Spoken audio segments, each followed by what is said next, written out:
Williams becomes the first female umpire from the West Indies to stand in a men's T20 international featuring two full member nations. 47-year-old from Jamaica, making her own waves. And we are on the calmer shores here in St. George's for the second T20 international between the West Indies and England. West Indies one up in this 5-match series. That is a sight for sore eyes.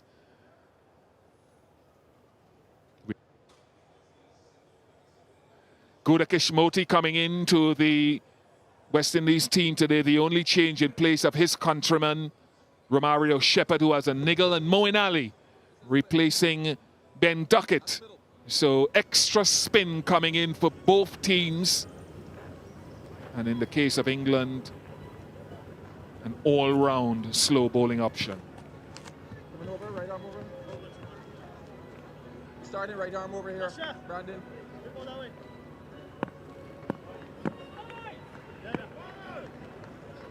Welcome once again to you wherever you are in the world to St. George's, Grenada and the Spice Isle. West Indies are batting first after England won the toss. Teams have chased successfully across this tour thus far. Moeen Ali is in for England. Your thoughts on that move, and hello and welcome to former England captain David Gower. Yeah, interesting. He has the ball in hand, so they have a plan here straight away. They used Will Jacks the other day.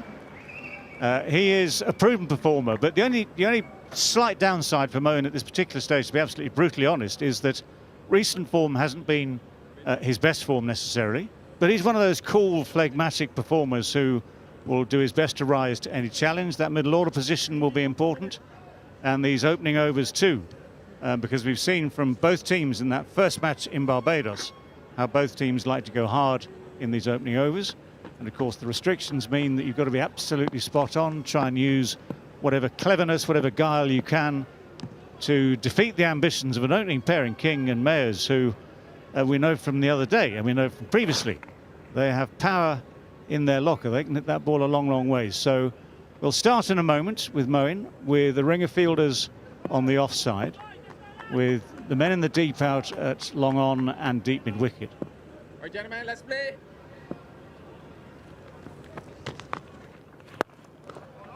King off the mark straight away. And when we talk about matchups, favourable matchups in T20 cricket, it's not that Moeen, for example, can't get Brandon King out. But I think a greater focus will be on Moeen to Mayers, where in the matchup he's got Mayers out 3 times in T20 cricket. So that's one thing we'll be looking at. But again, I'll say it's not that Mayers can't take him down or that Moeen can't get King out. It's a good tight line. No options there. Tight line on middle and leg. The first thing people will want to see is whether there's any immediate turn. I mean, turn tends to come in later in the day, but that new seam might just grip on this pitch, which has a bit of dead grass on it.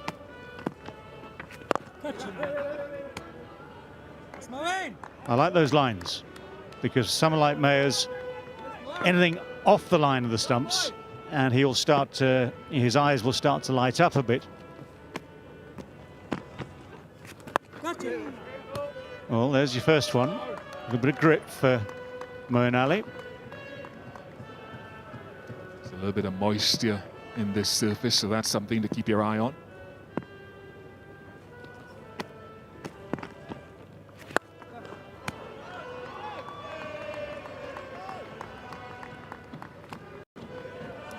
It's a gentle wind that's blowing across the ground. I think it's coming off or coming through the valley to the east of us. It's very, very light. It picks up sometimes and goes from off the leg as King is on strike.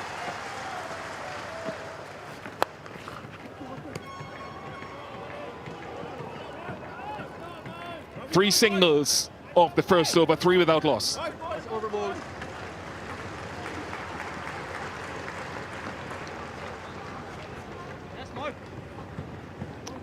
Well, England will take that. The start to both innings in Barbados in the first match of this series was a lot more frenetic. Well, they need to do, of course, talking about England still, is to try and keep a tight rein over these opening 3 or 4 overs, first of all, to get most of the power play out of the way.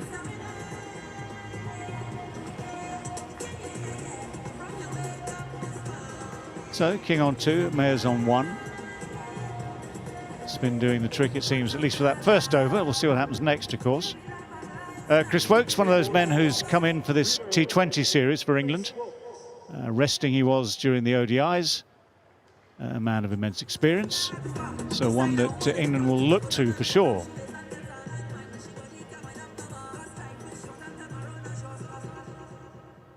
Interesting field. There's the orthodox slip in position. There's a man just behind him as well on the edge of the circle, a short third.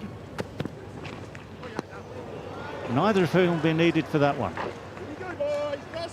So she's into the action, first ball with a wide. Nice to have a nice easy decision to come in. I'm a huge advocate of this, of getting, whether they're female or male, the umpiring, the officials into the men's game, that crossover. And I know she knows, she understands she still has work to do in being consistently good, but great opportunity. Just to remind you, the first female West Indian umpire standing in a men's T20 international between 2 full member nations, and alongside her, Gregory Brathwaite, who's very experienced himself. Yeah, I agree. If you're selected on merit, whatever it is you're doing, then there's precious little that anyone can say about it. I think merit is all.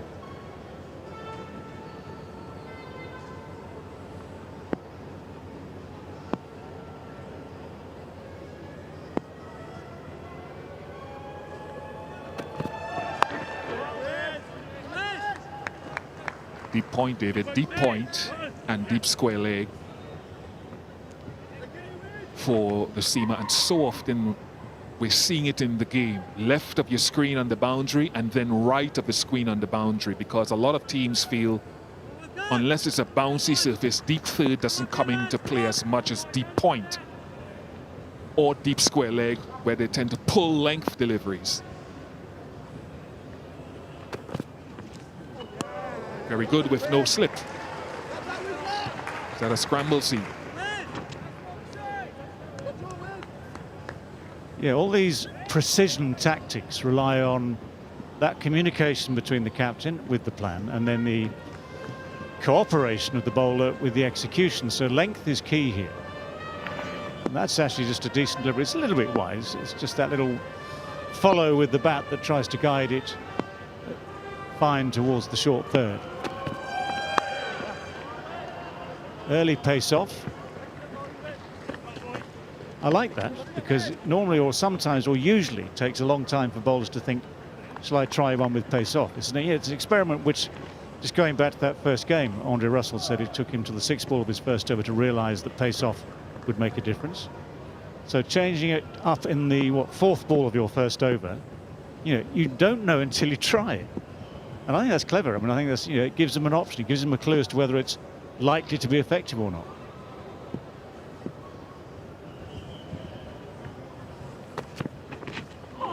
That is missed by a smidgen, missed. And assessing the conditions from a batting perspective is the real challenge in the shortest format in international cricket. Yeah, good luck. This has hit something. This has hit the seam and just come back. There's no footwork, no real footwork there. It's a strolling shot. But that length has produced a ball which has done just enough to beat the inside edge, just enough to beat the stumps too. And what it does is, what it should do is temper the ambition when you're looking to play those early shots. Barbados was a good pitch, and those early shots went a long, long way. 7 without loss. This is where actually winning the toss and bowling first might just give England a little advantage early on. There's been talk of rain in the area prior to this game, so if there's a bit of moisture in that pitch and a bit of movement off the pitch, that gives the bowlers what might be termed as an unusual little something to work with.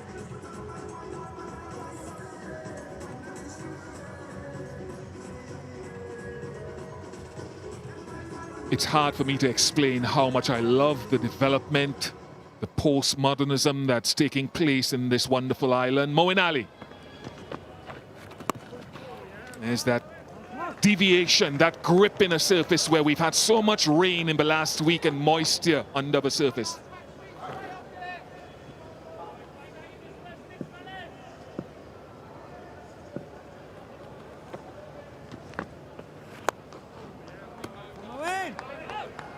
Yeah, well, in the space of 2 overs and 2 balls, there's been a bit of encouragement both for the spinner and for the seam bowler that these opening overs won't just disappear over the boundary willy-nilly.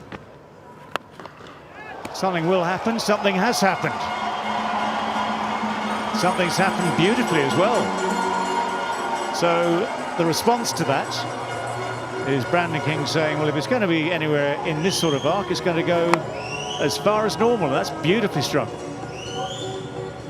It's what from Brandon King's position he will think is a favourable matchup, hitting with the spin, with the wind.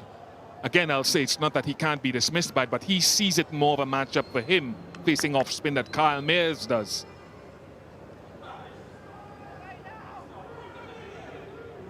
Average score batting first here in recent T20 internationals about at 170, 173. Interesting to see whether this pitch is conducive to it.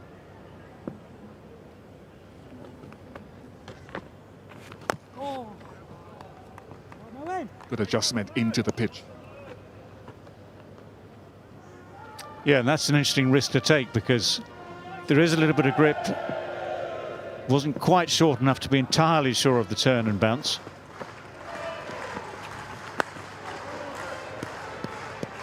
I think he saw him coming that time as well. That's the alternative, go straight at the ball, go down the pitch. I love it. You've got to be absolutely perfect in the timing of the movement. If you get it right, and the bowler's most of the way through an action, it's your advantage. If you go a fraction too early, someone with Moeen's experience will just drop it shorter. Has he hit it well enough? He might, you know, he might just. That's 6 hitting prowess, 2 in the over, 19 without loss. It's a good battle. It's a really good battle. These are 2 very, very well struck hits as well. First one was flatter, this one had the elevation, had the distance.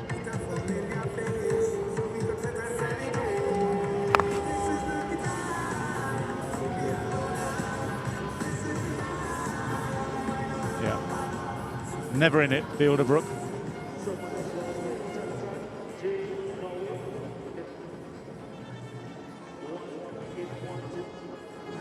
Curran Athletic Stadium to the left at the bottom of that picture, the Olympic gold medalist and world champion of 2011-2012, Vokes. Awesome power to follow up the 6 of the last ball of the previous over to their delight. Yeah, the error from Wokes was, again, fingers across the top of the ball, but the length and the width. That width is something that this man just absolutely loves. Left-handers in general love it. As soon as you free up those hands through the offside, it starts to count as a gift, not one to be turned down. It was unwrapped and opened well ahead of Christmas.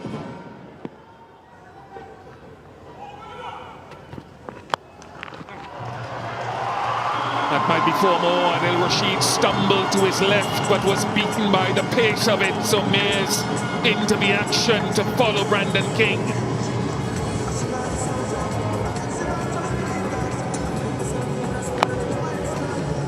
Yes, because he's quick with the hands, quick with the feet. Balance changed very quickly there to allow the shot. And it's these fine margins. Just a yard too short, possibly, maybe a yard and a half.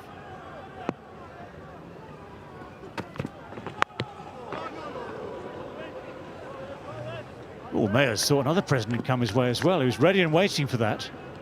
Just too early on the shot. Toe-ended it.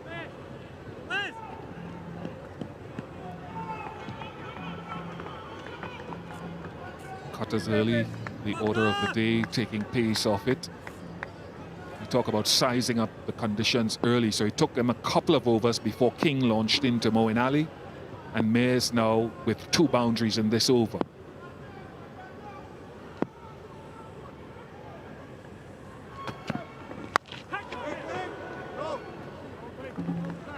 Yeah, that's a better length. If you're going to take the pace off, then you want exactly this. You want a mistimed drive. That can end up an extra cover. It nearly ended up at third there.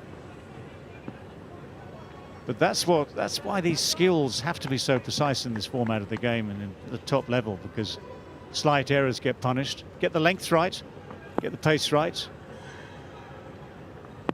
then you're in the game still. Thing I'll say is that Brandon King took all 6 of Moeen Ali's deliveries last over. That's playing the percentages and the matchup. It'll just be 1. So now I think Moeen Ali wanted to bowl at Kyle Mayers. It didn't happen. Will we see someone like one of the left-handed seamers coming into the attack now?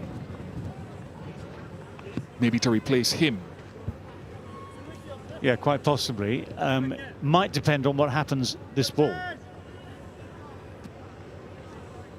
If King gets back on strike, that could affect the thinking. If Mayers is on strike, equally so. Now, there's some concern, it seems, about those footmarks, those footholes. Seem to be wearing pretty quickly.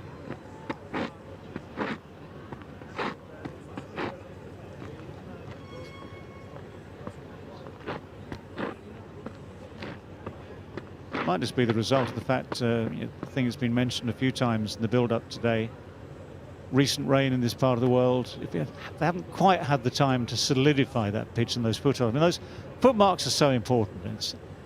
It's an assumption made around the world that those creases will be solid. I mean, the bowlers of this world need something to put big feet on, don't they? And they don't want a crater. They don't want something that looks like a nascent volcano underneath their feet. Nothing that's crumbling away. So it's a vital part of it.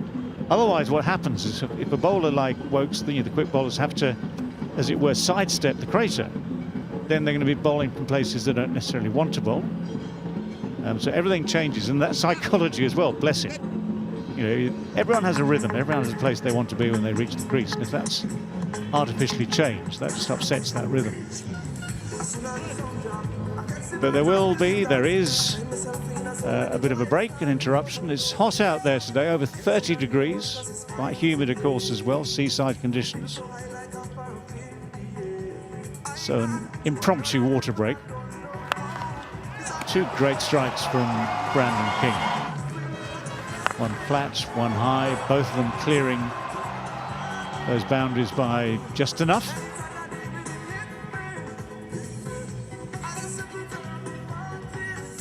Well, that spoke to the matchup that we talked about with regards to the right-hander taking on the off-spinner. So I agree with you. Very important that from that end they get the bowlers, well, from any end, the bowlers' footmarks, 1, with an absence of moisture, and 2, by extension, compact enough. You know how so many things have moved on in this game. New techniques, batting and bowling, fielding, lots of changes, formats, you name it, but one thing remains the same. If there's a little bit of moisture, what do we turn to? Sawdust. Sawdust has been there since time immemorial.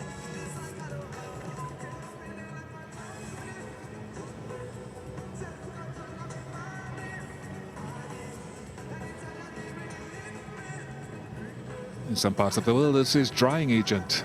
Sawdust is a thing of the past. A thing of the past have been the ODI series, where the West Indies won the first, lost the second, won the third, and then the first T20. And the important thing, folks, wherever you are looking on in the world, is to look at the margins or criteria of victory. Every game so far, anyway, have been won chasing. Teams are struggling. These 2 teams are struggling to understand how to set a total, at least up to now.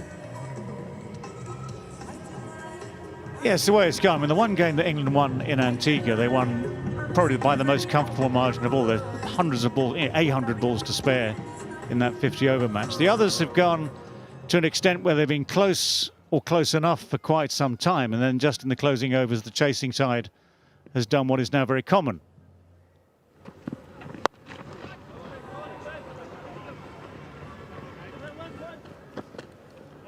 And that's always been deemed the advantage of chasing. I mean, sometimes you get it wrong, of course, but if you've got the abilities, you know, you can chase down big things. 29 without loss.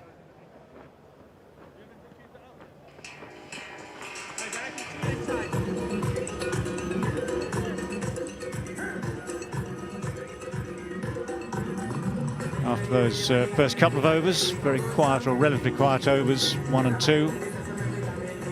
A few big blows, run rates up to 7.25 now.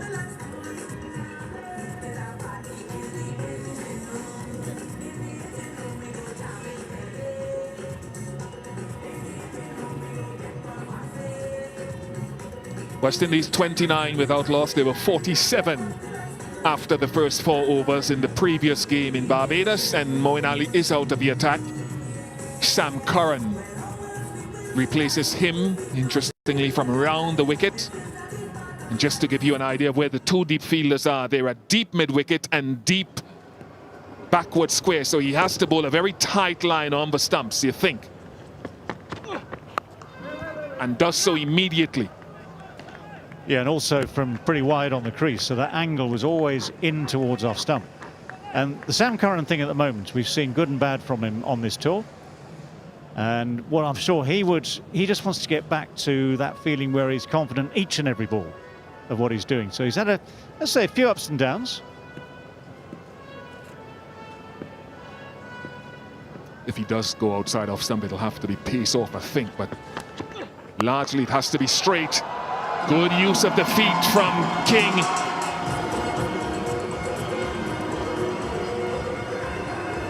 Yeah, what's clever and special about this from Brandon King is that he's decided to make something out of this almost immediately. Watched one ball, assessed where Curran is likely to be trying to bowl, even though that was fingers across the top of the ball, a very early take pace off the ball. Even so, that shimmy down the pitch got Brandon King into the perfect position.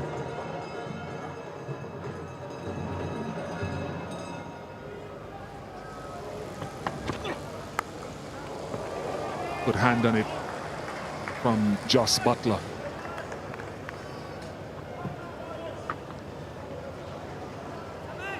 Once you get out, then, David, outside of this first 6 overs, which we call the power play, where there are more fielders allowed outside on the boundary, then you get to see Rehan Ahmed, Adil Rashid, Sorcerer and the Apprentice,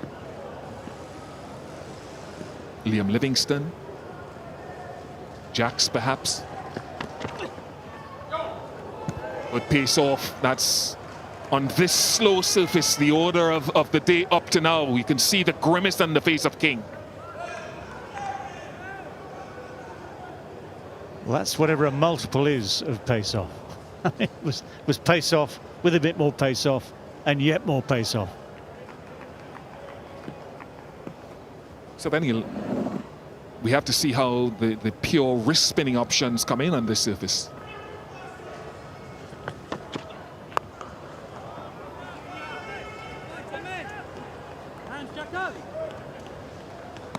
Yeah, it's a game where it's dangerous to make big statements, but these 3 balls in succession since the boundary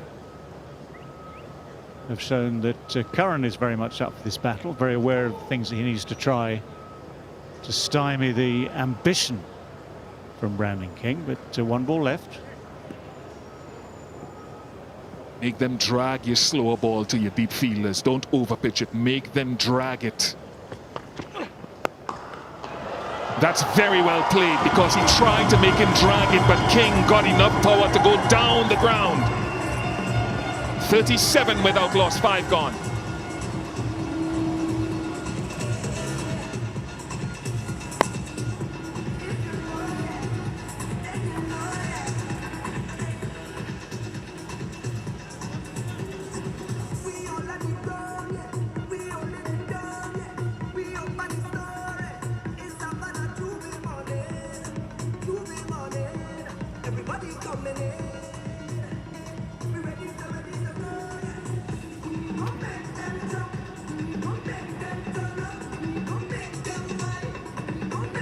prolific start for the West Indies. New challenge, batting first in this series. Chris Woakes for his third. Picked up well. Square of the wicket is extremely strong for Kyle Mayers, who continues to show promise. Hello, Samuel Badri. Yeah, 3 sixes already in the innings. Remember, West Indies hit 14 in game number 1. England only hit 6. That's a difference of 8, and they're continuing in that vein. Clipped nicely by Kyle Mayers. It's always challenging to bowl 3 overs in succession in the power play. And this is what Chris Woakes has been asked to do. Starts off with a 6.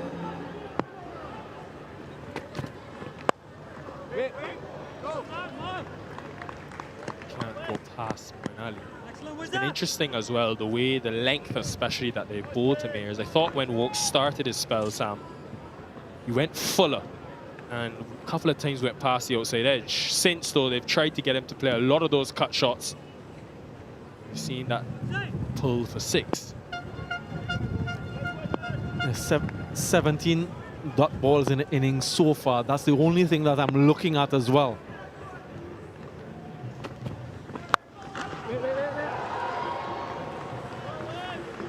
Yeah, so they're scoring a lot of boundaries, but they're also conceding a lot of dot deliveries. Kyle Mayers in T21 first delivery dispatched on top of the Greenwich and Haynes stand. And then again, double dose when it's nice, do it twice. So belligerent mode from him. He's strong, extra cover, strong offside, leg side, and really gave the West Indies the start that they needed in what could have been a very tricky chase.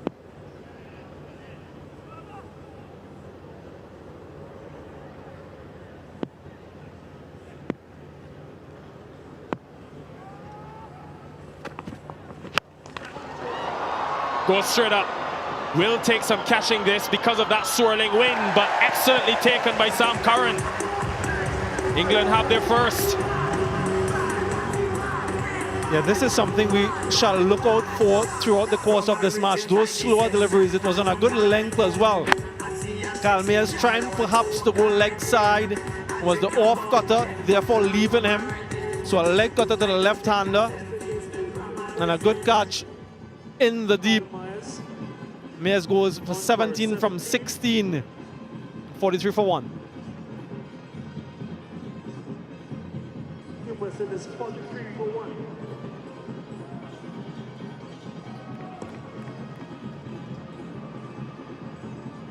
The incoming batsman, Nicholas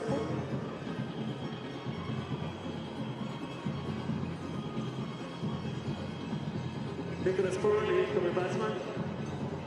And Mayers gone for 17, called caught by Sam Curran for Chris Woakes. Nicholas Curran comes in at number 3. Something we saw from the West Indies in that India series, trying to maintain that left-right combination. If King gets out, they send Hope. If it's Mayers, they send Nicholas Curran. He's had an excellent year in T20 international cricket. And one of the most destructive T20I batters in the world, T20 batters in generally. Kyle Mayers trying to capitalize on the final over of the power play. Didn't get the distance he was looking for. Very well judged catch in the end by Sam Curran. And success eventually for Chris Woakes. A very difficult over to bowl, the last one in the power play, particularly when no wickets have fallen. He's done well. Went for 6 first delivery, but he's come back strongly. Slip in position now for Nicholas Curran.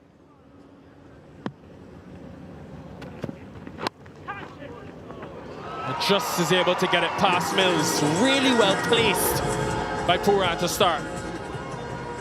Yeah, good start. Maybe not intentional, or maybe it was. He opened the face, got it fine, and fine enough.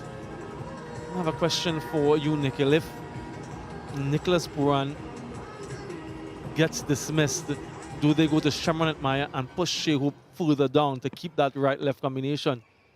We shall find out if that happens. Last delivery of the power play. think that England will take that in the end. 11 from the over and the wicket, 48 for 1.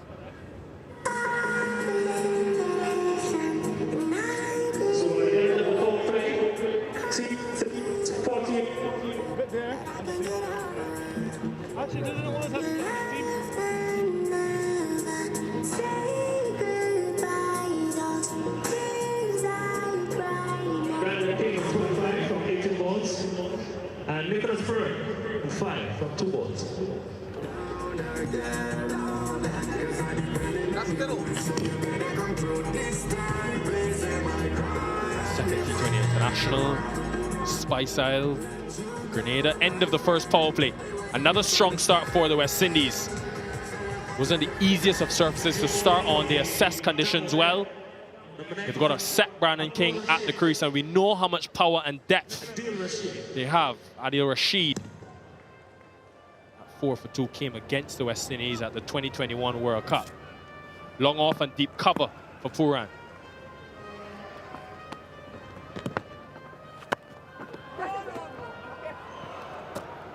#100 T20 international wicket to Adil Rashid in his 100th T20 match. That last game, picked up a wicket with his very first delivery. Very experienced. And just look at that. His skill, his decision making, his execution. Googly for the left-handed Curran, just to put that in the back of his mind.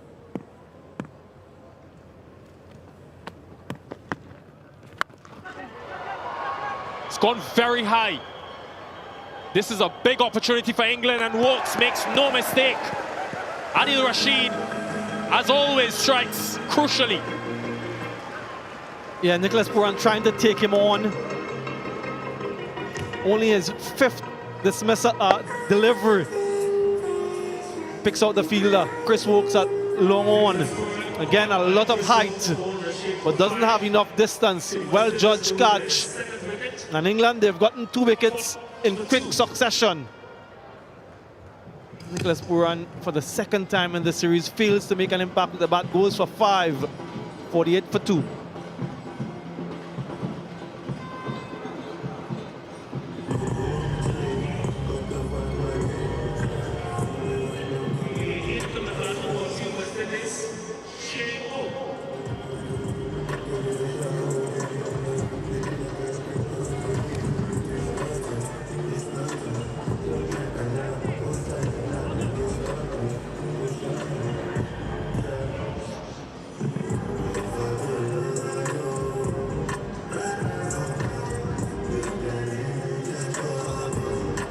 Hope developed into a role this year of negotiating the spin in the middle overs.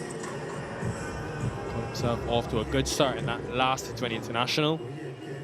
Will be important again today against Rashid and Ryan Ahmed. Slip in place straight away.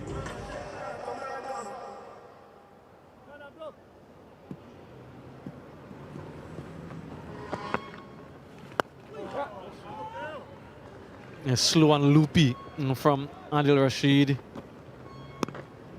as he's so often done in his career, just bringing his team back, bringing England back. From a good start, a solid start from the West Indies, picks up a wicket in his first over.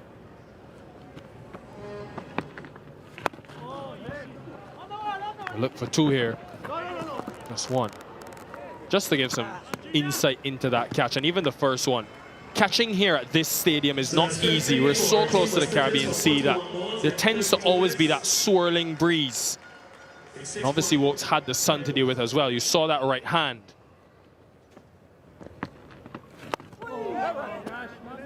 Menacing start, 50 for 2. Overboard.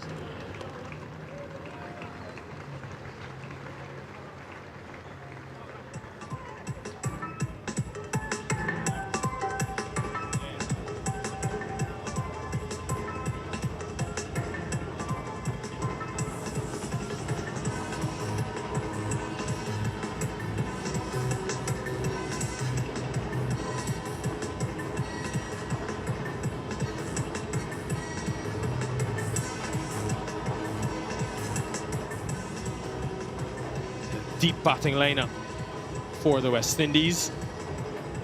We saw this partnership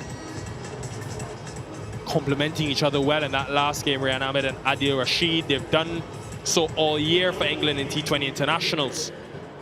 He's had a good outing in the Caribbean so far, the 19-year-old.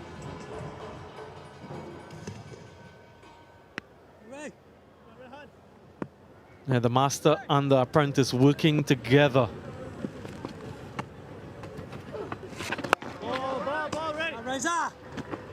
Shea Hope instead of Sherman Hetmyer. I think that's the right move. Shea Hope can negotiate the spin well. He's in good form. And yes, you want to maintain that right-left combination, but then you don't want to push Shea Hope further down the batting order. And so, to me, this is the right move. He can consolidate for a little while, build a little partnership. When he's set, we know he can be dangerous. Clean them up. Rehan Ahmed, following his mentor Adil Rashid, picks up a wicket in his very first over. We've seen the potency of that googly. What a delivery. Yeah, remember Rehan Ahmed dismissed Shea Hope in that first game, right after he hit a maximum. This time, though, pegs back the off stump. Such a crucial wicket. All of a sudden, England wrestling the momentum. Short stay for Hope comes to an end. Gone for 151 for 3. The incoming batsman for Team West Indies, Sherman Hetmyer.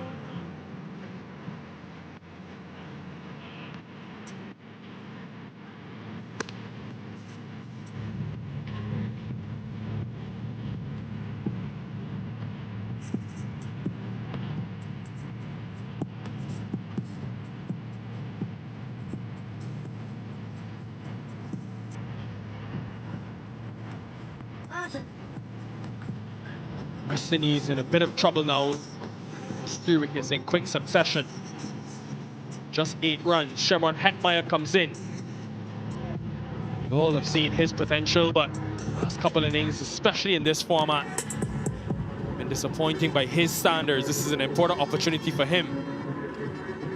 His comeback in international cricket hasn't been all that glorious. Was not a googly to dismiss. Shea Hope was a leg break, playing for more turn than there was an offer, and an inside edge onto that off stump.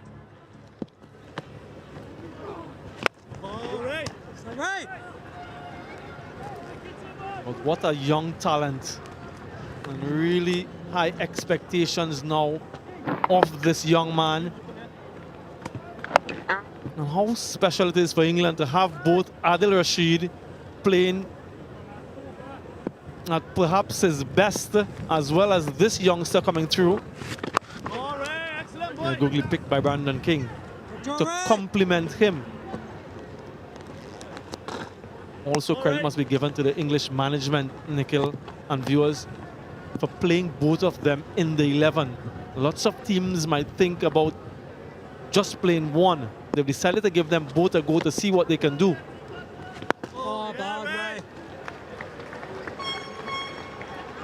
Beautiful Ryan.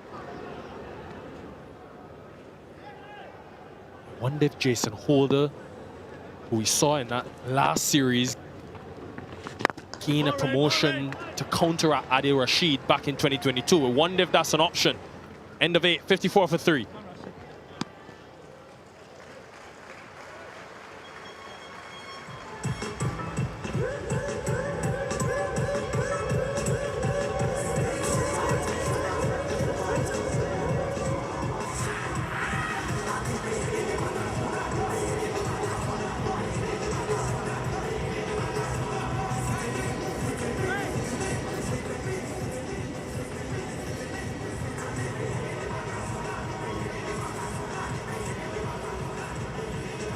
Really is a picturesque stadium, rich history.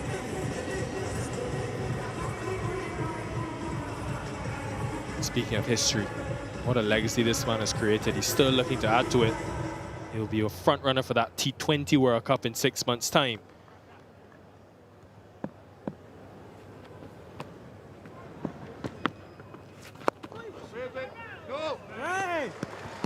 Just look at the flight.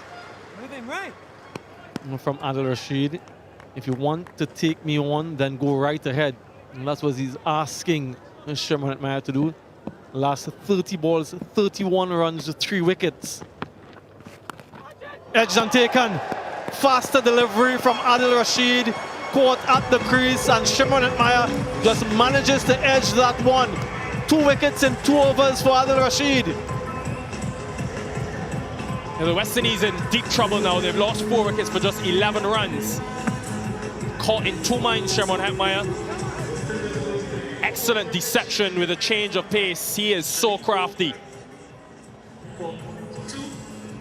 Hetmeyer gone for 2, 54 for 4.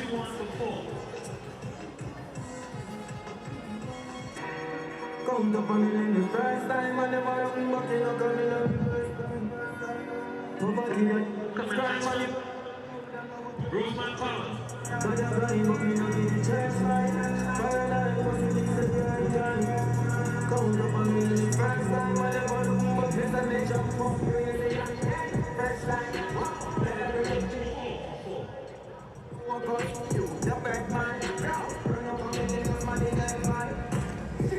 Captain Rovman Powell comes to the middle.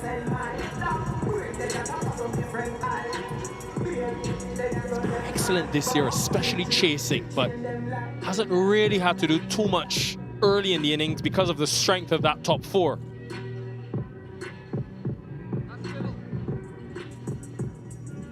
Yeah, bring them in from young.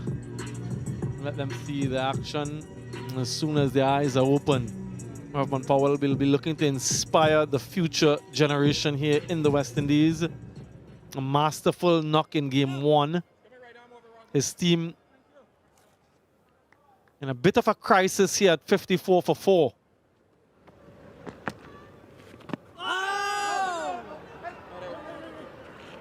Probably was outside the line. This is a challenge for the West Indies. Wrist spin has always plagued them. Going to face a lot of it in this series especially. Livingston is another option, remember, who we saw in that first T20 International. Just the pace. Look at how slowly he's bowling, and he's varying it at times.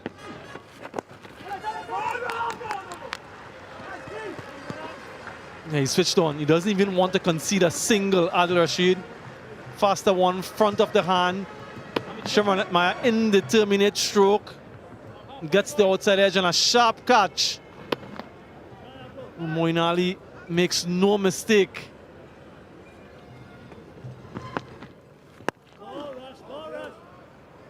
Now.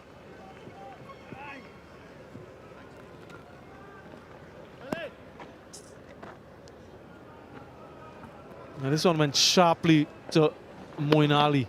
Good position. Thought about going reverse, but in the end decided to go regular. Good height in the end for him as well. The boundaries have really dried up for the West Indies. 55 for 4. Yeah, Rashid, what's his figures? 2 for 3 from 2 overs. Good start by the West Indies, partnership of 43 for the first wicket. But then they've lost 4 wickets for just 11 runs.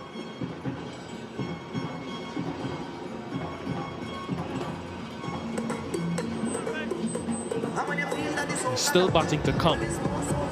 Akil Hussain has got 41 in T20 cricket. Azari Joseph can strike the ball. Morty's got a first-class 100. The job is for these two, both Jamaican batters in the middle for the West Indies. Of course, Ryan Ahmed continuing. Yeah, some turn. Good pace, much quicker than Adil Rashid. But have a look at what he's done so far. 59% of his deliveries in that full area. And that's where he's taken the 2 wickets as well. So on this surface, that fuller length seems to be the one that is working for the spinners. And it's 2 wrist spinners, yes, Nikhil, but it's 2 different types of wrist spinners. Ran quicker through the air, relies on his googlies. Very straight and much needed from King. First boundary in 21 deliveries for the West Indies. Yeah, that was the googly, but it was a little too full. And so just a step hit for Brandon King, straight back past his head. Needs to continue to do this whenever a run scoring opportunity comes his way. Again, two mine. Saw it from Heckmeyer. Off the inside edge. You're not sure whether to play on the front foot or on the back foot, and in the end, caught in no man's land. Did well, I suppose, to get some bat on it. Yeah, you see, you can tell from his body language that he too wasn't too happy with that decision.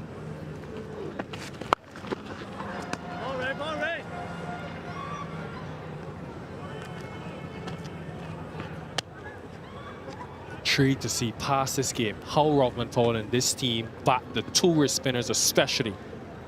Took 5 wickets in that last game. They were positive against them.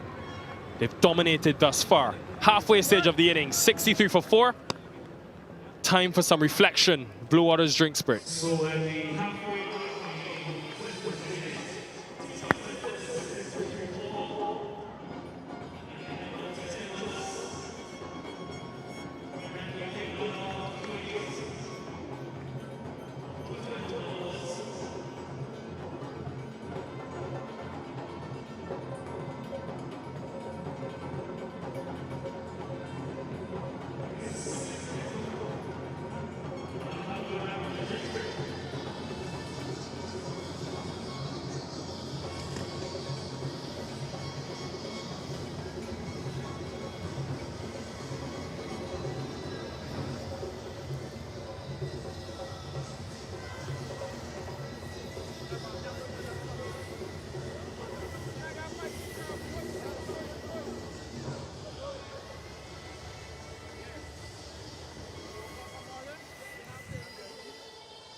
Glorious sunshine here in St. George's, Grenada. It is one of the jewels of the Caribbean, the Spice Isle, known more for its spices, but the waterfalls, water sports, the aquatic life is second to none, really. I highly recommend this island. It is growing exponentially. There's been a lot of restoration work done post the hurricane. A few years ago, 63 for 4, West Indies experiencing a little storm of their own with the spin bowlers, Ryan Ahmed and Rashid, going to work post the power play.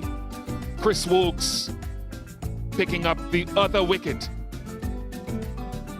Tells you a little bit of the challenges of this surface so far. Adil Rashid will continue. Stacey and King alongside me. Stacey, how are you seeing the next 10 overs of this innings? Afternoon, Ian Bishop. Afternoon to everyone.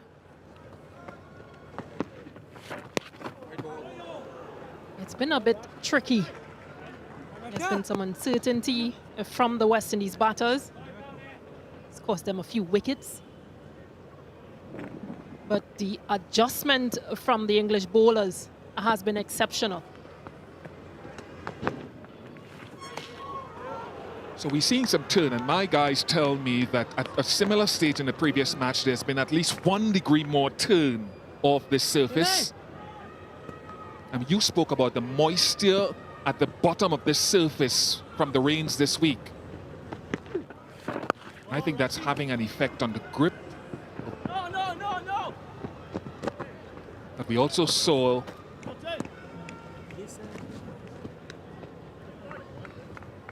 that one out of the front of the hand from Adil Rashid that is supplementing closely. Out of the front of the hand. So there's a lot for King and Powell to contend with. I like the adjustments from the English spinners. They've been flatter and faster. They've looped a few deliveries. They've invited some big shots that got wickets. I think it's just the uncertainty from the West Indies batters.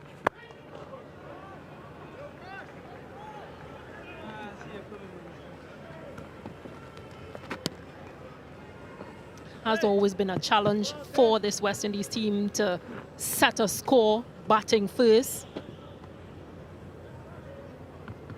Well, even England, but in this case, West Indies 67 for 4. It is showing.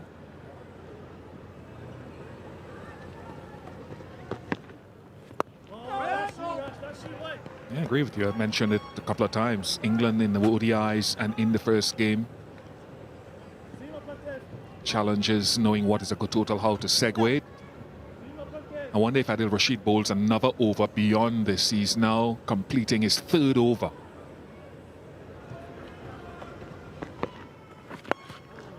Russia.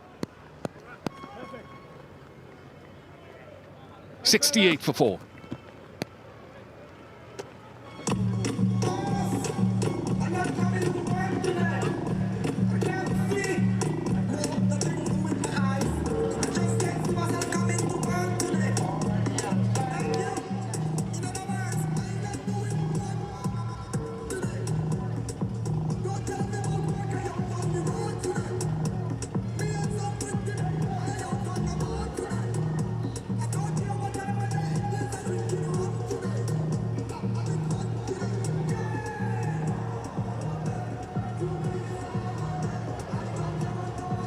Been a challenging start for the West Indies. England won the toss. If you just joined us, made the decision to chase Timal Mills. We'll be hoping to be better in this encounter than in the first game a couple of nights ago. Will we see? I know this is right up your street, Stacey, and the left-handed seamer. Will we see him with a lot of those back of the hand, slower deliveries on the surface?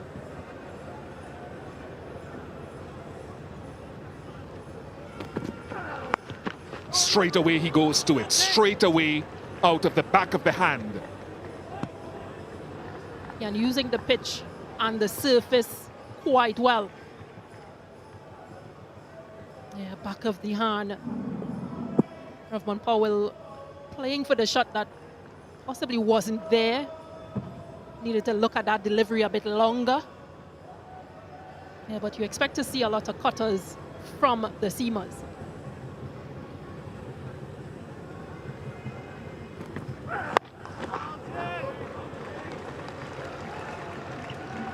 A good follow-up delivery as well. Yorker length this time.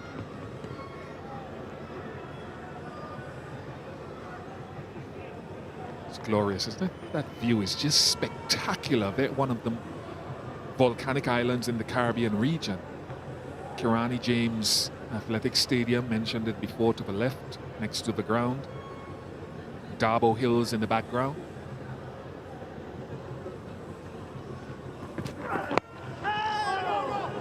Stacey and King, you pointed out the Yorker, the ball before, and maybe the attempted one here as well.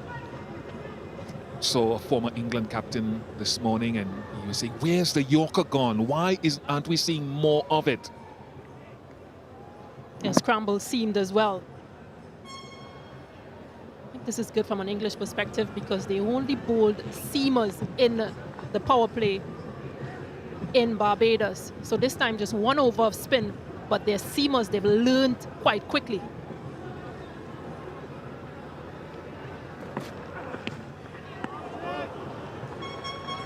That out of the back of the hand, not given a wide. Jacqueline Williams said no, saying to Rovman Powell, her countryman, no, not Good enough. Exceptional first over, back of Dion again.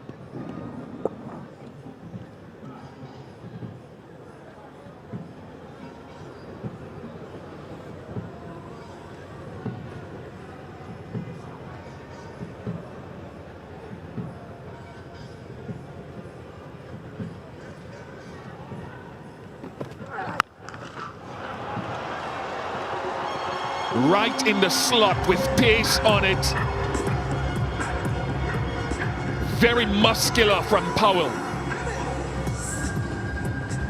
Yeah, the option to come over the wicket, not working around the wicket, not working for Tamal Mills. Hold 4 deliveries prior and opted to switch the sides, cost him 4 runs. 4 deep fielders leg side. So he has to be straight up, perhaps pace off into the pitch. Oh, pace on. Very good carry. 72 for 4.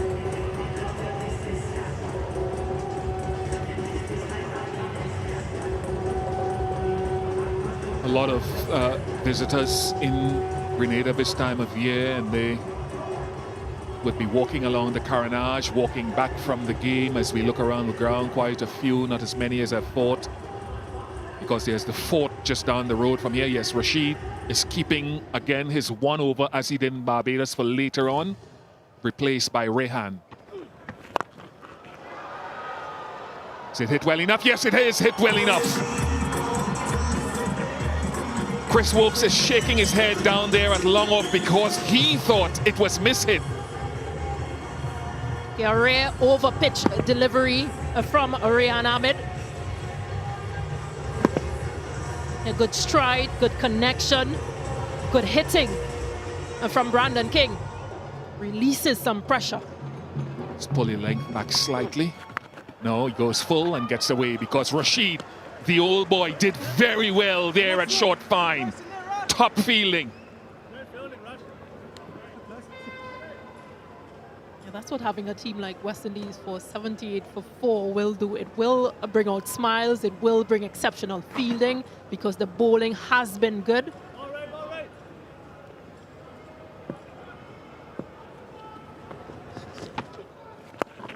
Better length. That's where I thought he would have gone the ball before. Straighter and a better length.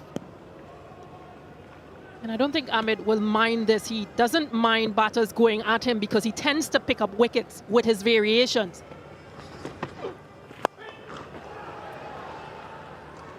Oh no, he won't be happy with that though, Rehan Ahmed. Wilkes did the hard work and got to his right. Adil Rashid will be saying, look at me, look at what I did earlier. Yeah, a few balls earlier, saving runs and this time giving away runs. It just came off his knee. And Chris Wilkes, 10 runs coming from the over thus far.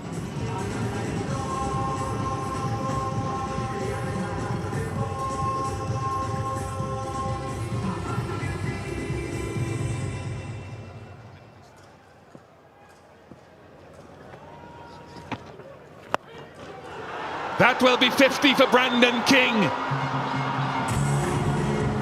Played with poise, elegance in relatively tough conditions. But this has been serene from him. Another 50 in the locker. Okay, good striking from Brandon King. The only batter that seems to have really taken to this pitch. Yeah, 33 balls, 4 fours and 4 sixes. An important innings in the context of this match. He had 8 half-century, and remember, he missed a lot of activity between the start of the ODI series and the CPL that went earlier in the year because of injury. So we're starting to see him gain a little bit more fluency, ball change.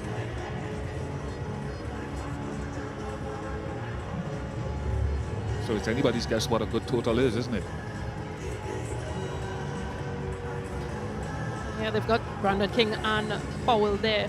34-run partnership thus far. Both can hit the ball. Powell just playing the supporting role in this innings. But we know what he can do.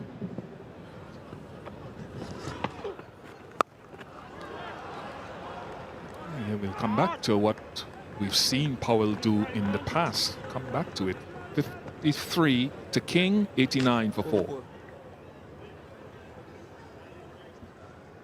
The most expensive over of this innings thus far. 17 runs coming from that Rian Ahmed over.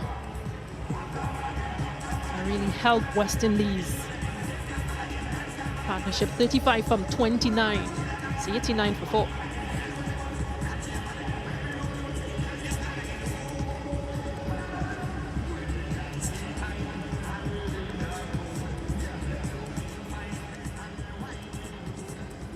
Yeah, I don't think I agree with you that Rian Ahmed doesn't mind getting hit for a field, but you'll be regretting the volume that came off that last over. It's a challenge for the spinners that you have to be able to accept a couple of blows.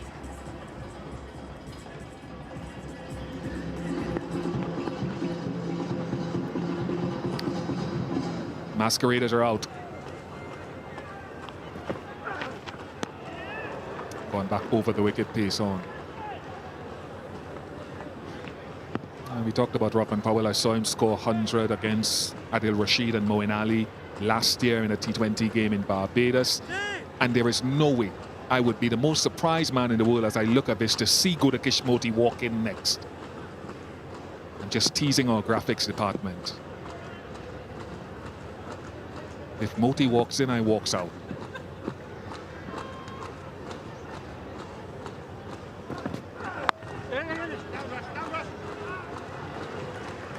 The old boy again, showing that age is just a number, Adil Rashid.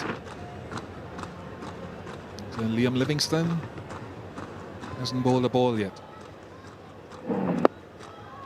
Yeah, he's bowled 2 for 8 from his 3, and you can say he saved as many runs.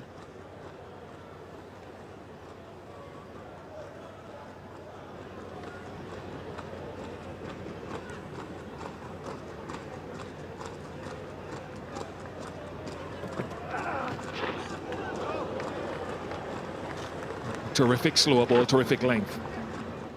4 wickets have fallen. Kyle Mayers being the first. A good catch from Sam Curran. Nicholas Puran trying to take on the spin, again being dismissed. And she hope in 2 minds, a bit of uncertainty whether to go forward or backward.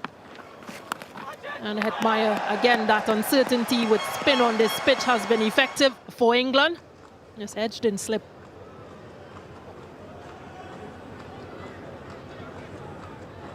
Jamal Mills just having some running repairs on his boot. There's so much more to discuss as Shimron Hetmeyer lost his way in international cricket. So Shea Hope dismissed twice in this series in similar fashion. We're seeing Brandon King back to his best. I think it's a really good innings from him thus far. Just the way he has been able to adjust and score on this tricky pitch. He brought up another half century. He's on 54 from 36. A strike rate of 150. The current run rate for West Indies 6.67. They'll want to get that up to at least 10 so that they can get a respectable total, possibly 154. Yeah, Mills, well, he's tried everything over the wicket, around the wicket. He's been good with the pace off and back of the iron deliveries. Even used some cross seam deliveries as well.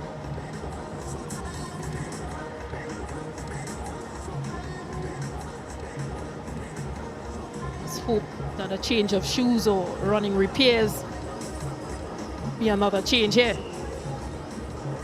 You mentioned those cross seamers, especially on a surface like this. Some guys, we saw Russell do it quite a lot. Some guys do it. Rabada does it to grip the ball better sometimes, or to get it to hit the leather side and slide or hold up on the seam. Then they'll go cutters, as you mentioned, rightly mentioned. Or at back of the hand delivery. Now we saw him slide one out of the side of the hand in the last game.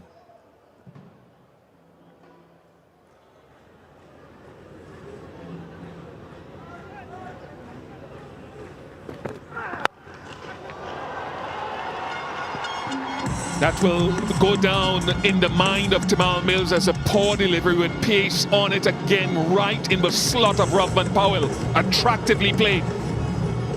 Yeah, just missing his length by a very small margin, just too full. Searching for another Yorker length delivery. But once it's in the slot for Rovman Powell outside off, given width, he will go hard through the offside. Has to pull that length back.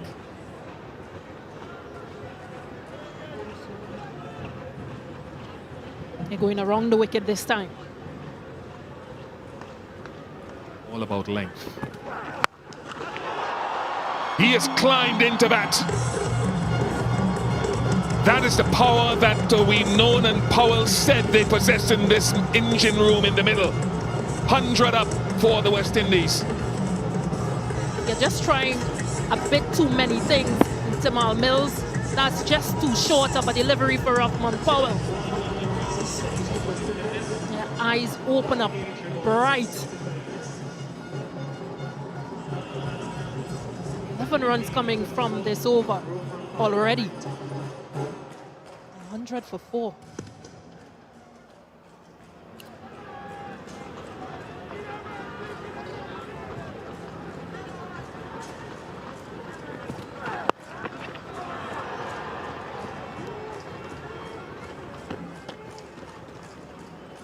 One for 4.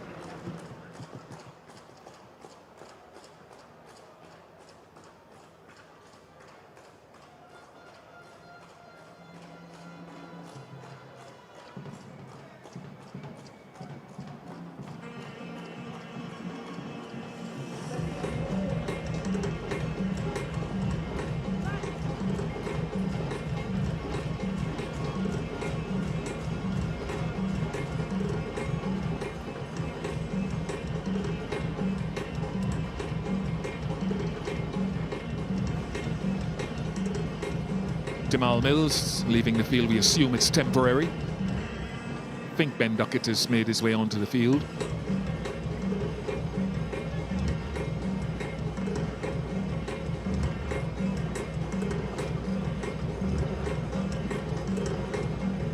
Rian Ahmed was struck for 17 off his previous over, so Adil Rashid is back for his final. He's been a star again. One of those wrist spinners that has changed the perception of the strength of wrist spin in the T20 format.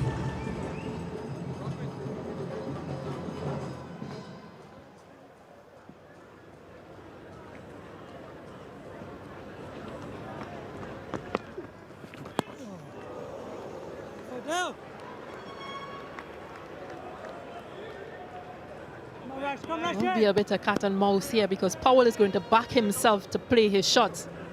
Rashid has been very tricky. He's bowled slower, he's bowled faster. He's varied his pace.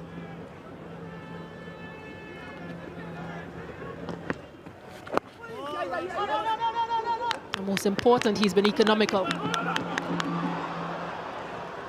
And I don't care how quick he is. I don't care if he comes from the land of Usain Bolt. You ain't getting two there, Rovman.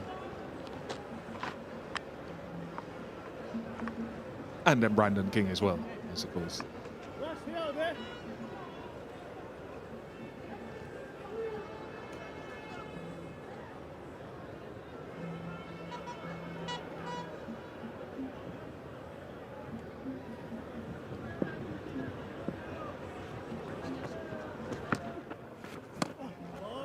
Go back. I just want to say this about Hetman and wonder. So Hetman there, whether he's just lost his way, and particularly in 50-over cricket, as we look at that last delivery, grip.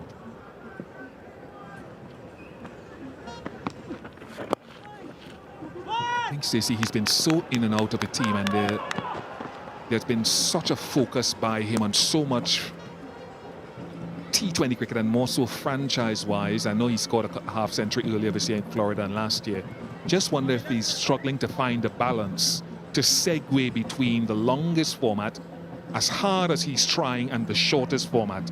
That is taking him much longer to find that balance again.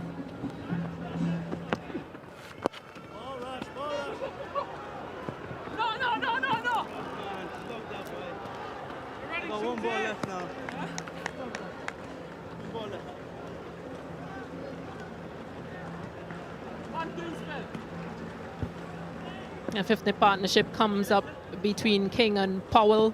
A 50 from 40.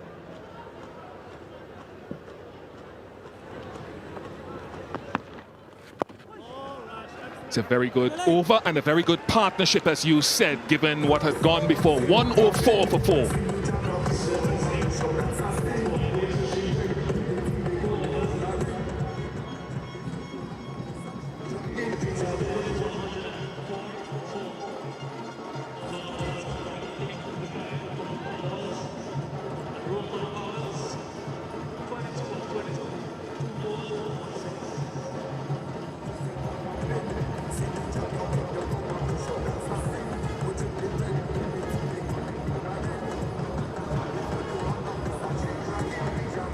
For fans with a Caribbean issued MasterCard, visit that website to get a 20% discount. England versus the West Indies tickets. And don't miss out on the opportunity. This has so far been a high octane contest. Game 1 was very exciting. Hopefully game 2 is just as entertaining. 104 for 4, the West Indies being sent in by Jos Buttler. Got a decent start, 43 for the first wicket, lost 4 wickets in quick succession, but this partnership has brought them back into the contest, and with 5 overs remaining, 6 wickets in hand, the likes of Andrew Russell in the hot. These two very well set. How many can they get? You know, what a return to international cricket for him in game number 1. Player of the match, career best figures with the ball. Unbroken 49-run partnership with his captain. And for all the strokes that Rovman Powell has played, he's only 22 of 22. England just received a caution for that stop clock violation. Inside edge. We will get a boundary, fortuitous though it may be. Rovman Powell moves on to 26. Hello, David Gower. Good afternoon. Yeah, good afternoon. Yeah, crucial 5 overs coming up as to see or whether or not we see West Indies rescue the situation to the extent they can still win the game, or whether England keep them down. Inside edges you can do nothing about. Can't set a field for them.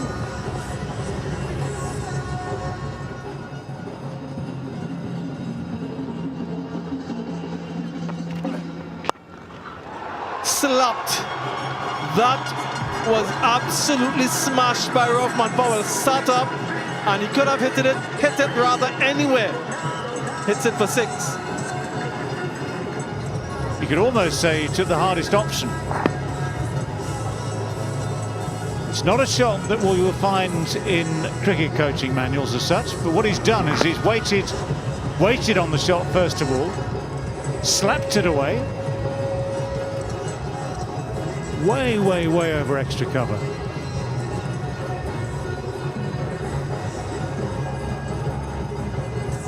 Very much the shot of a man in form and enjoying himself. Now we've had a conference between bowler and keeper captain. Joss Butler. This is the thing about that shot clock. The clock at the end of the over clock thing. You can still talk in the middle of the over. And again, that is monstrous from Rovman Powell. He is a powerful player and he's showing his quality.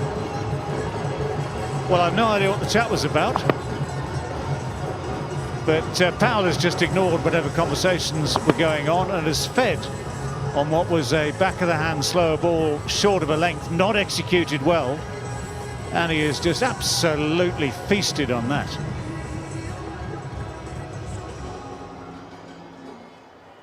.66 of 44 this partnership.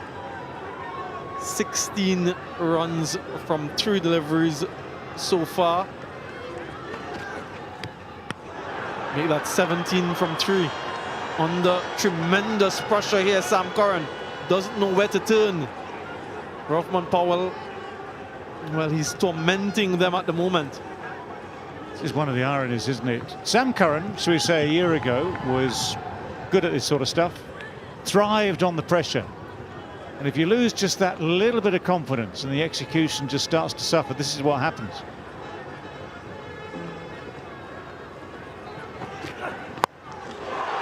Wow, that was the best of them so far from Rovman Powell. We've seen a few sixes being hit. 9 in the innings so far. This was glorious. Well, if there's a slot, that's it. But he doesn't seem to miss. This is the really impressive factor of all this. Those 3 very different shots from 3 very different deliveries. All of them have gone the distance very, very comfortably indeed.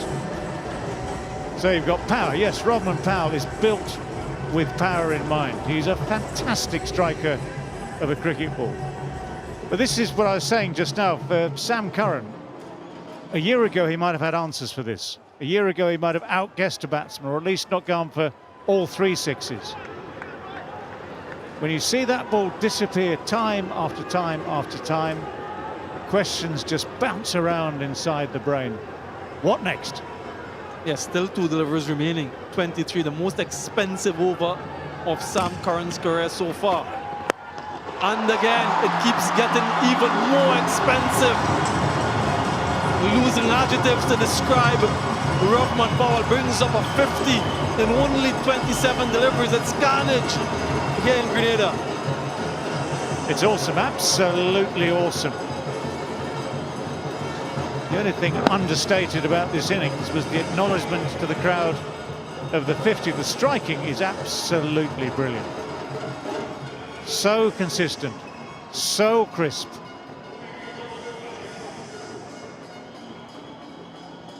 He's raced along, Rovman Powell.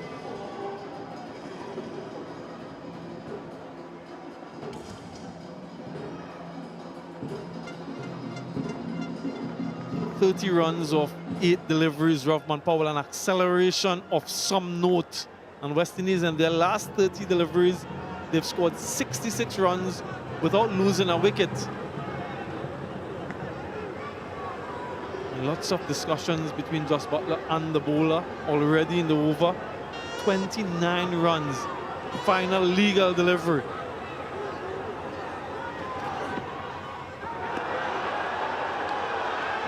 Yeah, and it's a wide. Much to the bemusement of Sam Curran. Left it alone. Rovman Powell didn't want to have anything to do with it. Umpire square leg deemed it too high.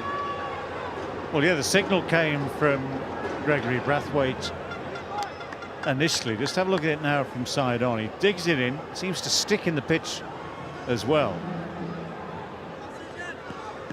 Yes, straight away, he just looks round the umpire as if to say, you are going to call that, aren't you? And the answer was, yes, I am.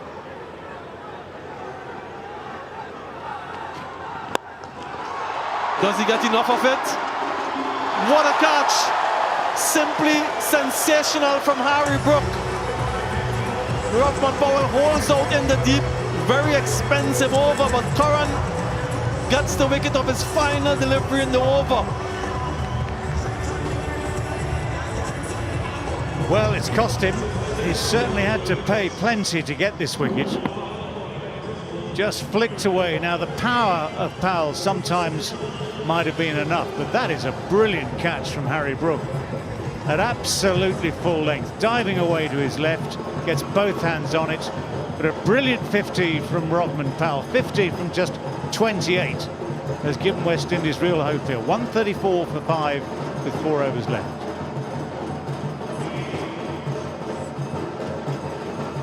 Well, that Powell innings has certainly changed the dynamic of this West Indies innings. If you go back to previous encounters at this same ground here in St George's, 173 is the average score in T20Is. We're 134 for 5 with 4 left. And 10 and over would get up to that average score, which of course keeps things competitive.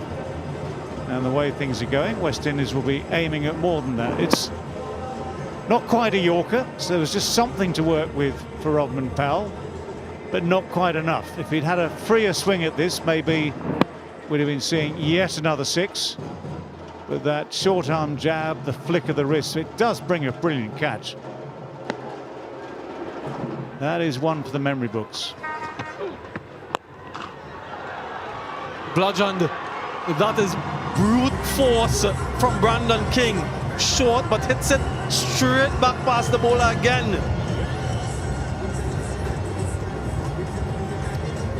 Yes, one of the things about Ren Armour's bowling, the one flaw sometimes is that this very quick action of his drops it short. And when it drops short on a pitch like this,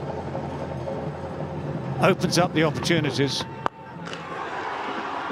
With an extra cover this time, one bounce. Brandon King is taking over from where his captain left off.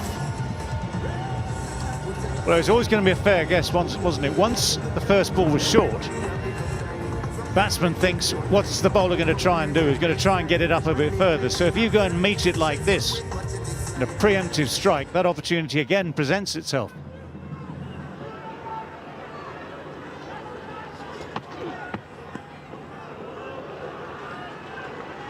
A red dot delivery has been high octane these last few overs. 74 of the last 30 deliveries. And again, in the gap again, power again, 4 again. Brandon King, when he hits them, it's difficult to stop. Well, again, it's the advantage of having someone batting who's been there right from the start. Well set, seeing the ball well, but it's just that length.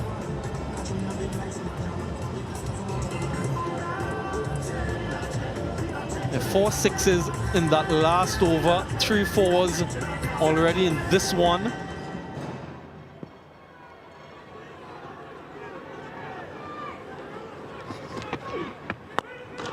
And 6 more, gets the height and all the way. 18 runs from this over so far. The crowd on their feet, they're enjoying this entertainment, royal and regal. Well, it's an extraordinary shot. You just get the absolute impression that's where he always wanted to hit this ball, almost wherever it pitched, because it was still that little bit short. The length gave it the bounce that it could work with, even though it was still wide of off stump. So an extraordinary shot.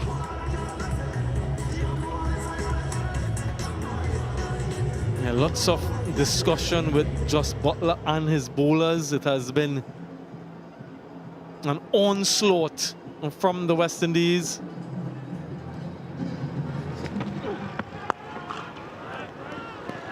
A dot to end, some consolation for Ryan Ahmed and England. He finishes his 4, 1 for 47. West Indies 152 for 5. Well, it's all part of the education for a young spinner, isn't it? But just look at those last 2 overs. Wickets in the middle, peg West Indies back. Recovery period. Then now just the blast. This is the time for the blast at the end of these 20 overs. Still 3 to come. And West Indies looking increasingly strong here.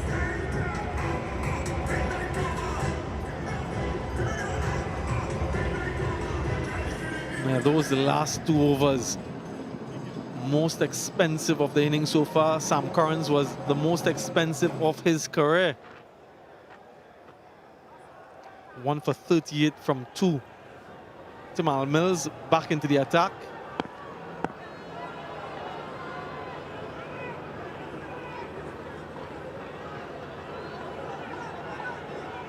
Andrew Russell has quietly made his way out to the middle, hasn't faced the delivery yet. Give the strike over to Brandon King, who's been bludgeoning deliveries left, right, and center. Has been there from the start. Yeah, that makes sense whether you get bat on ball or not. The leg bye just allows them to swap ends, so allows the man who's started to unleash now as these closing overs emerge, but striking the ball so well. He's the one you want on strike primarily.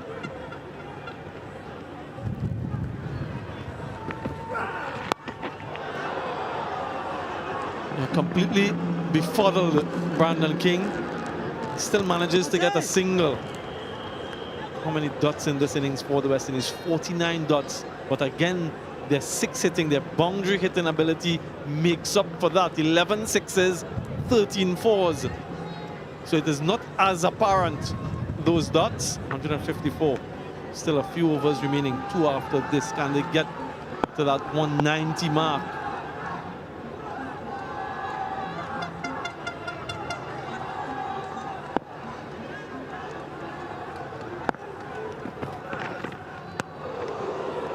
Yeah, good delivery opportunity for fans. A chance to bid for and potentially own one of the West Indies shirts as worn in the West Indies versus England series. You can bid for your hero's shirt as worn on the pitch.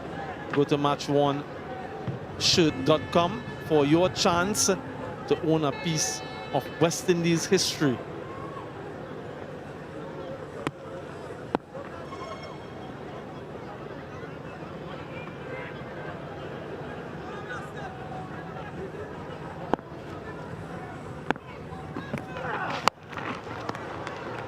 Doesn't really get hold of it, David. That last few overs where we've seen that explosion and acceleration. What did England do wrong, or what could they have done better in your view? This is the million-dollar question, isn't it? For Sam Curran, he's had this up and down couple of weeks, hasn't he? We saw him expensive in the first ODI in Antigua, then a recovery, got wickets for the new ball. It's all about, it's these fine margins I talk about so often. But getting the combinations right, getting the lengths right, getting the lines right.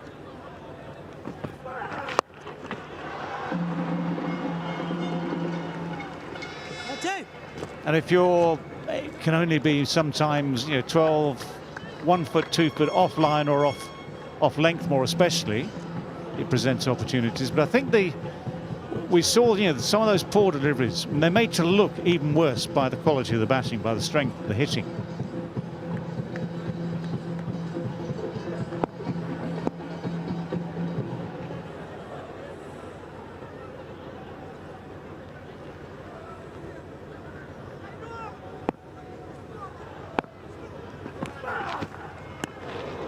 A quiet over, a good one from England. Only 4 conceded, 156 for 5. I mean, the thing there, just comparing, for instance, Curran with Mills. Both left arm, Mills with the extra pace. And actually, there was some movement there, whether that's reverse swing or something, I'm not quite sure, but there was some movement away. And that extra pace, a little extra bounce, whereas Curran's pace means that he has, almost by definition, to be yet more precise. He's got no pace, had got the extra pace that sometimes gets you out of trouble.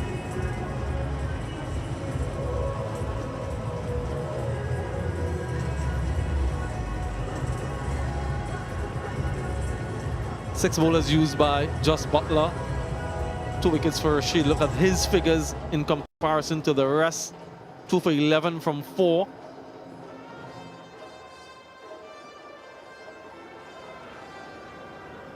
Chris Woakes for his final over. Picked up the first wicket to fall, that of Kyle Mayers, bowled 3 in succession in the power play. Now tasked with the responsibility of bowling the penultimate. Very straight, deep in wicket, long on. His fielders on the leg side, deep. Down the track, just a single. Can Russell flex his muscles here? Look, where's ball?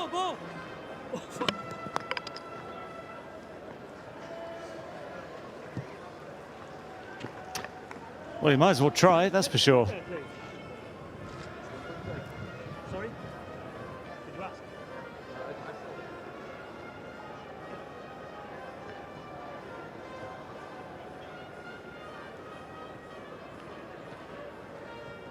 Inside, please. Okay. That's middle. Thank you. West Indies folks were 134 for 5. And they were 54 for 4. That partnership, Brandon King and Rovman Powell, really brought them back quite a long way. That was hit a long way. The first of the day so far from Andrew Russell. We know he can pack a punch.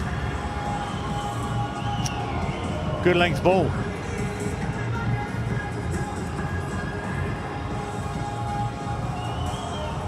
This lands on a length, disappears into the sky many a mile.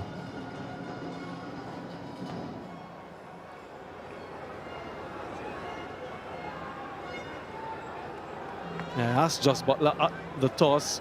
What's the plan to sort of restrict the West Indian batters from their 6 hitting ability?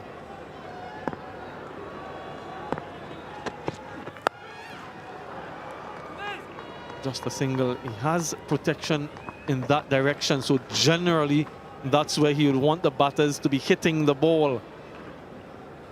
Deep point on the boundary, extra cover on the boundary, long off on the boundary.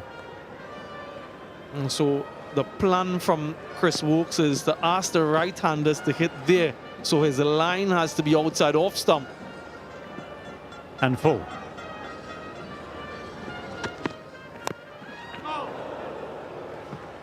See, that was, again, by the barest of margins, just full enough. You can imagine if that was a yard shorter.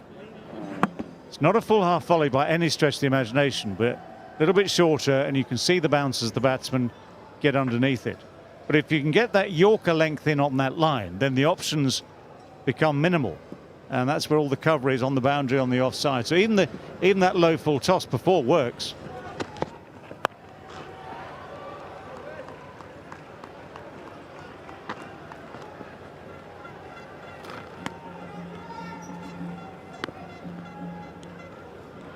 Easy game from up here.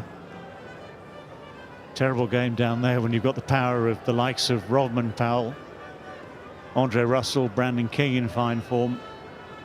Trying to outguess what the batsman's thinking. Trying to fox him.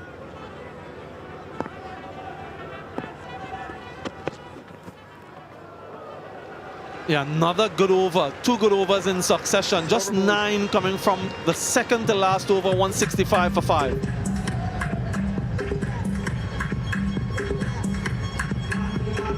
Well, on a normal day, West Indies would certainly cruise by the average score here at Grenada.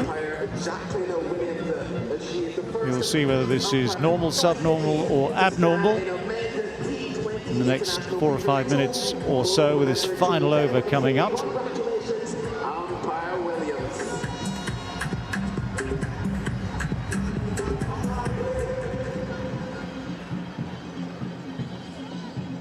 Timal Mills to bowl the final over.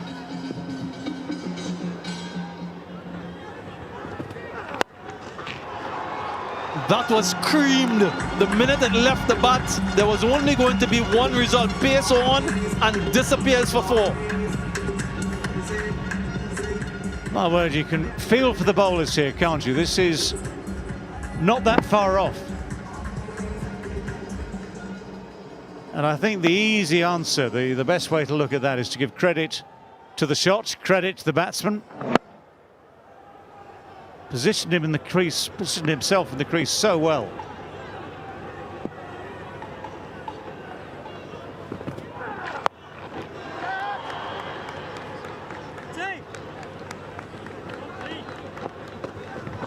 Yeah, pace off. He's thinking, ooh, could I have picked that a little sooner, because hand comes off the bat. That's always an indication that you're way ahead of the shot. Still gets bat on ball, still gets the single, still got 4 balls left between Brandon King and Andre Russell, who takes the strike now.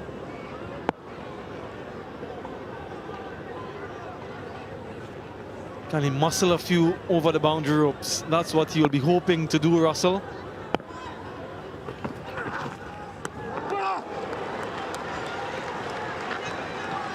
Cry of despair from Russell. Very muscular swing.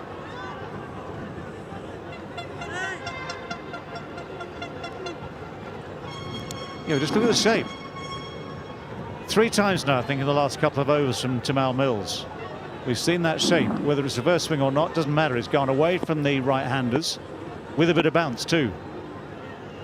Yeah, and from around the wicket, Russell very deep in his crease. Maybe looking for something short.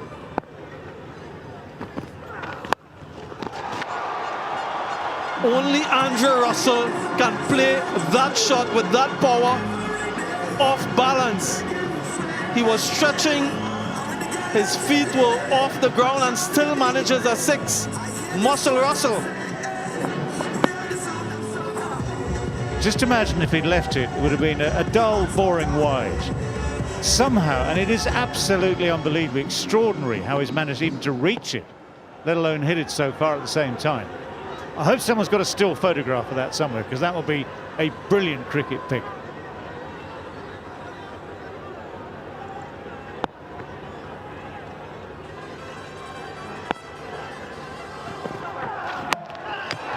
Slower delivery works finally for Tamal Mills.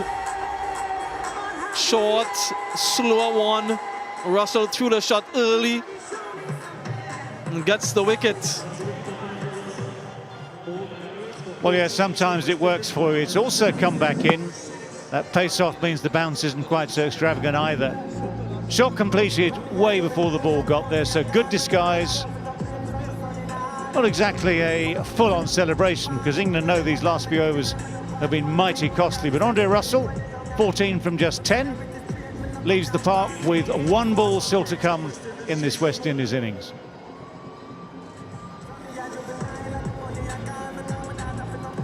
They got hold of one. Andre Russell, a really incredible shot. Means therefore that Jason Holder has 1 delivery to try to make some bit of a connection. Tamal Mills picks up his first wicket off the series, wicketless in game 1. West Indies will be very, very happy with the way they fought back. 63 for 4 after 10 overs. The last 10 have been quite productive. Final delivery. Jason Holder makes connection, but not enough. Holds out in the deep. 2 wickets to end the innings for Tamal Mills. He had no choice, just 1 delivery and had to go for it. Might have been another slower delivery. It's something that the West Indian bowlers can learn from. Well, these are the things that ultimately can make a difference.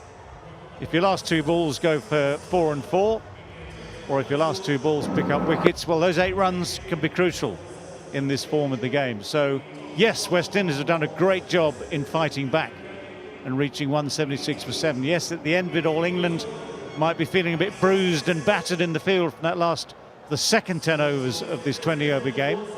But those first 10 overs at least gave them a sort of bowling platform to work with. Take those early wickets, and you've taken steam out of the early part of the innings. You can imagine what would have happened if the early part of the innings had matched the second part. But West Indies will feel they have got themselves out of a deep hole. West Indies will feel that they have Something to work with now in the field as England will try and chase down the 177. But just look at the way Rovman Powell led from the front yet again. 50, brilliant 50 from just 28 balls. Brandon King played all the way through the innings. A very, very important, a vital hand from him. Had to work out what was going on at the start, had to accelerate at the end. 82 from 52 for him, and some fascinating figures. Problems again for Sam Curran, going at 19 for over. Rian Ahmed going at nearly 12 and over, but picking up that 1 wicket. Adil Rashid, outstanding by contrast, 2 wickets at 2.75, but it's all over to the batters now. I think the key for West Indies will be similar to what worked for England. Using spin at the right time, holding on to catches, and pacers varying the pace, using the options. Yeah, try it early. Take you back just an hour and a half or so, just over. In Chris Woakes' first over, it took him, I think, 4 balls to try a pace-off delivery just to see what would happen. So often at the top of the innings, first 3-4 overs, people don't try that. So I'll be fascinated to see what happens over these opening overs. But first of all, it's going to be spin. Akeal Hussain, as is his way, as is West Indies' way. So that combination of arm balls that will drift into the right-handers. We saw how Salt took it on in Barbados just a couple of days ago. Took it on really well. Arm balls and the odd one that will be orthodox, trying to turn the ball. There is a bit of grip here.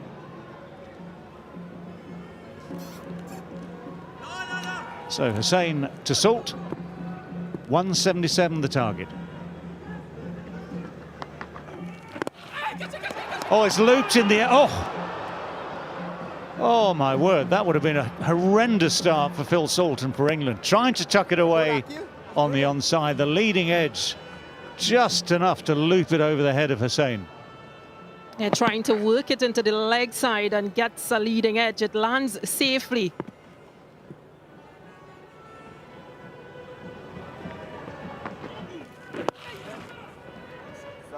Oh, tries it again. This time finds the face of the bat. Salt and England off the mark with that single. Have to be a more watchful Phil Salt and Joss Buttler. Left arm round to you as well. Yeah, watchful but not uncertain, because that uncertainty brought wickets for West Indies.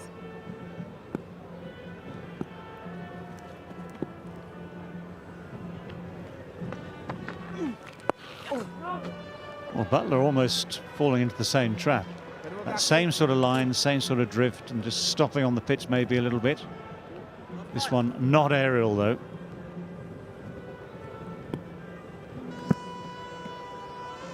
A straighter bat, slightly straighter bat from Buttler compared to Salt. That's nicely timed. And that will be the first 4 of this England reply. Beautifully timed, beautifully placed. Now this is why he's at the top of the batting order for T20 cricket, Joss Buttler. He finds gaps so easily. He gets the scoring on the way.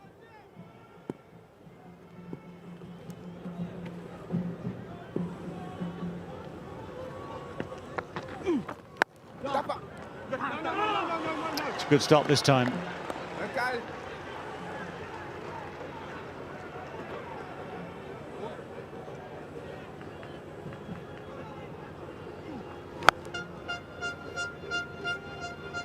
Yeah, Carmeo's just away to his right, very quick to get down to it.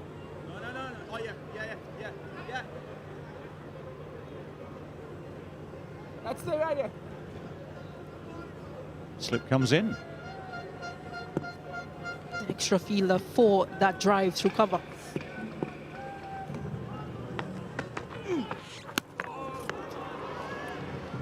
Well, Joss Buttler hoping that the extra space on the leg side would provide an opportunity, but it doesn't. 5 from the first over. A contrary start for both teams in the first T20. 13 runs from Hussein's first over compared to 16 from Sam Curran's first in that first T20.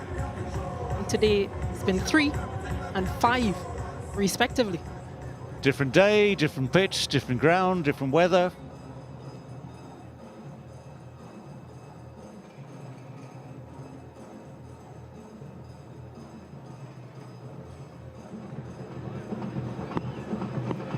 Right, 5 from that first over, 172 needed and 114 balls.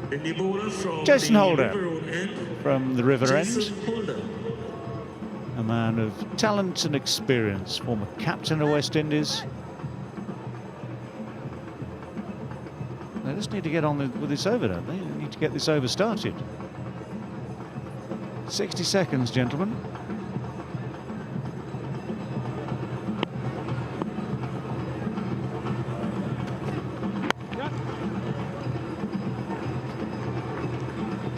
Plenty of space there towards a deep mid-on.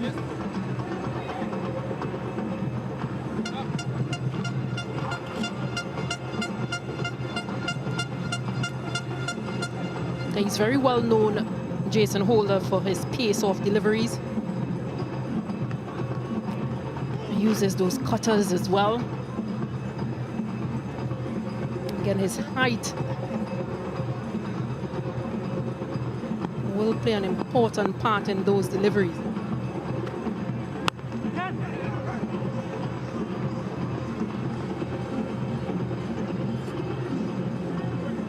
Yeah, I've got a feeling that this is a pitch.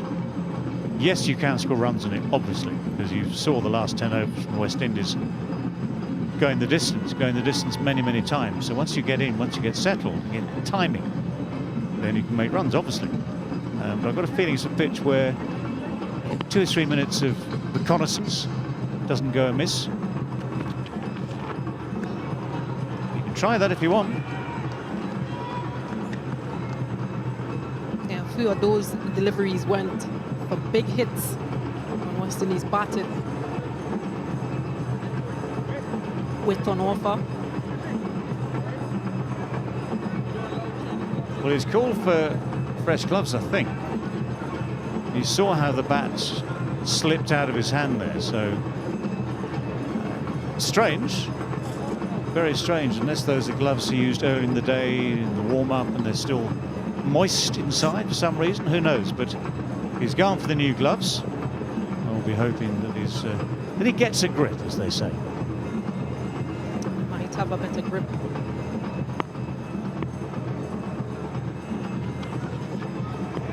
Got the grip, but still no contact.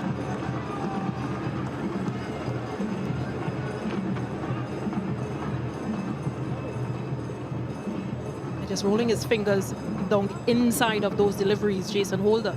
So taking pace off.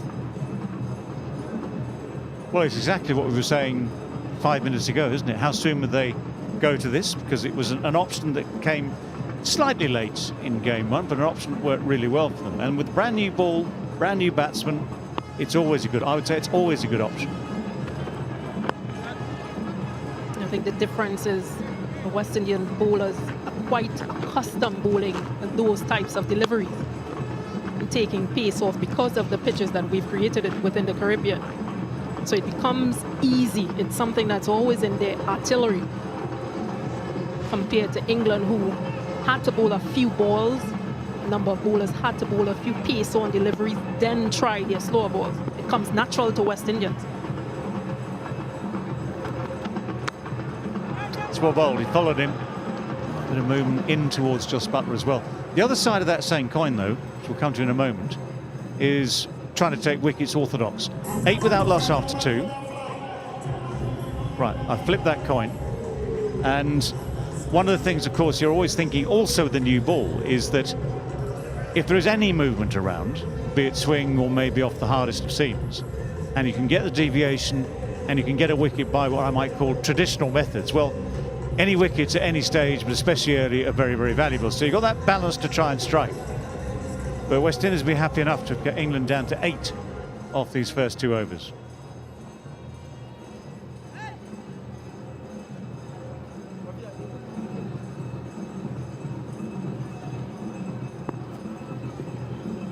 Akil Hussain, 4 men in the ring on the offside. Slip is in position again.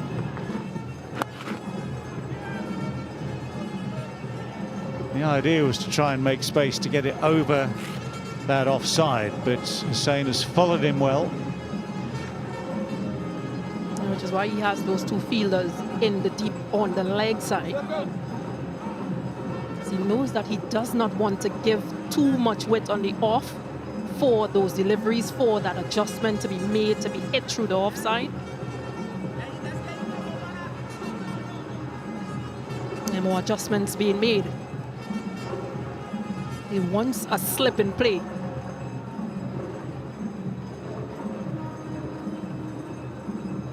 And we saw a few deliveries just held its line.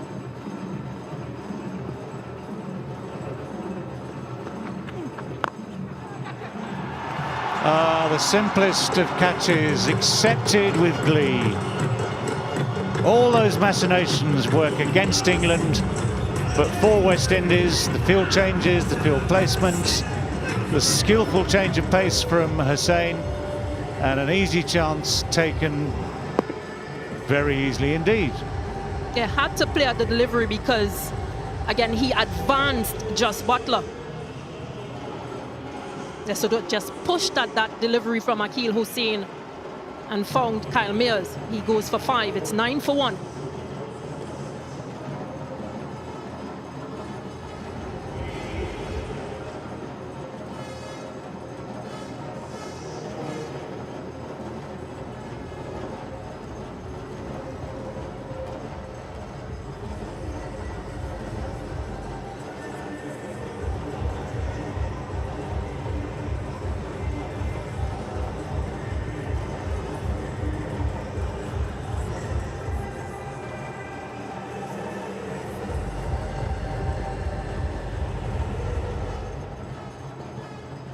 Well, West Indies have what they wanted, an early wicket, an important one as well. So Will Jacks comes to the crease to join Phil Salt. Now these two open in the ODIs, open to very good effect as well, but both need to settle.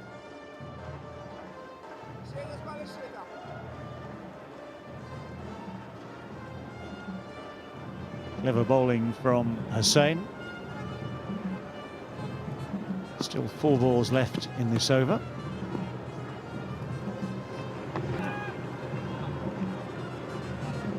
And they've gone back to the slip and the short extra as the 2 close fielders. But this is Butler not quite getting there. It's Hussain seeing him coming. And instead of the full-blooded shot over the top of that infield, it's a relatively innocuous poke into the offside and the simplest of chances. Well, he's away. Will Jacks is away with a lovely shot. Placed and timed. He missed his length. Just too short. And Salt had enough time to get back. Find the gap. Jacks, I beg your pardon.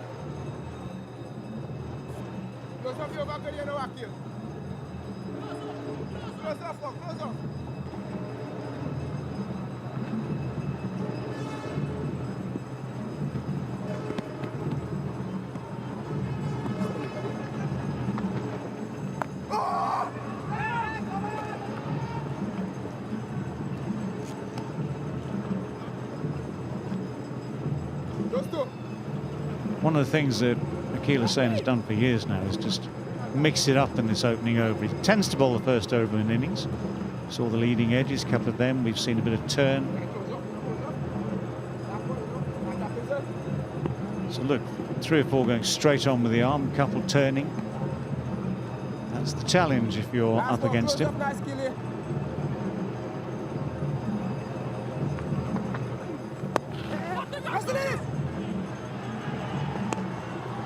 Well, it's a good single. Had to hurry, had to rush it. Dre Russell, the man at mid-on. 15 for 1.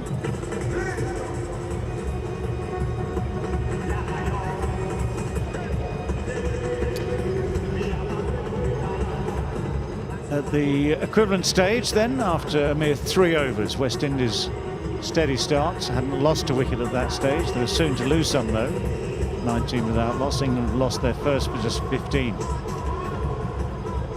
Maybe there's a lesson to be learnt from Brandon King, who played all the way through the innings.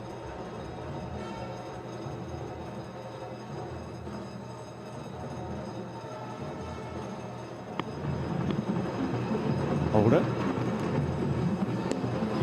Well, he tried to do something about the advancing Phil Salt, tried to follow him, but overdid it, overcooked it.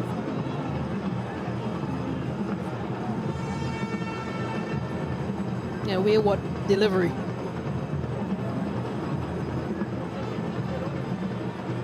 Nicholas Curran did well to get to it. They need to call a taxi to get that far.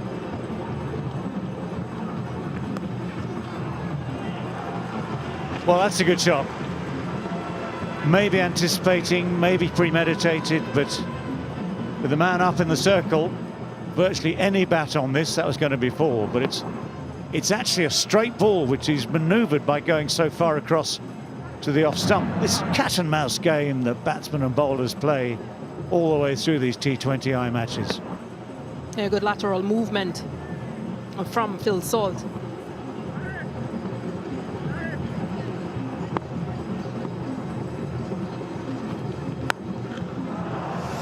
That's different. This is a different tactic altogether. Again, just that little shimmy with the feet. But what a contact that is from Phil Salt. So crisp. He scored 39 in the previous match. Playing shots like these makes good connection. Sounds really good off the bat.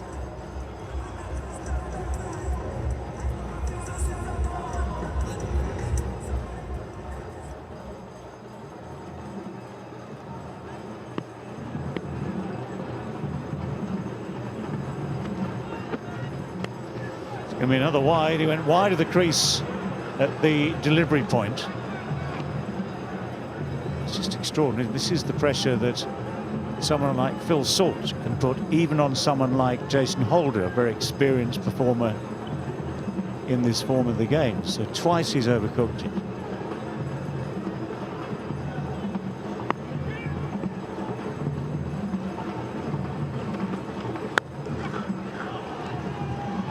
Drilled hard at mid-off, so hard that there's no run. Very little chance to make a mistake in terms of the length he wants to bowl Jason Holder. Phil Salt might think he missed out because anything left or right to the fielder could have been runs, or even a little higher.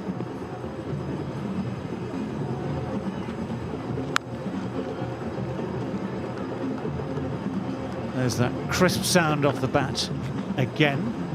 Yeah, that previous one, actually, I think the little bit of bounce, extra bounce that you get off the bowling of someone like Jason Holder just eased or just stymied the flow of the shot a little bit. Well, Jacks takes guard for the first time against Holder. Not the first time ever necessarily, just in this game.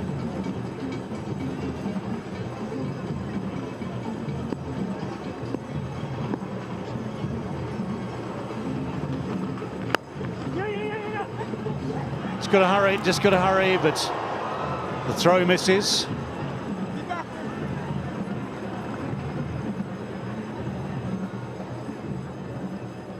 Gets in a very good position for the throw, and that would have been curtains. Misses only by a fraction too. Yeah, even if Jason Holder had gathered, would have been interesting.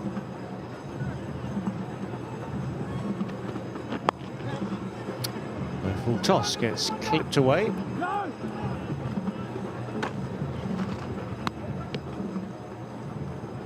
.30 for 1 after 4.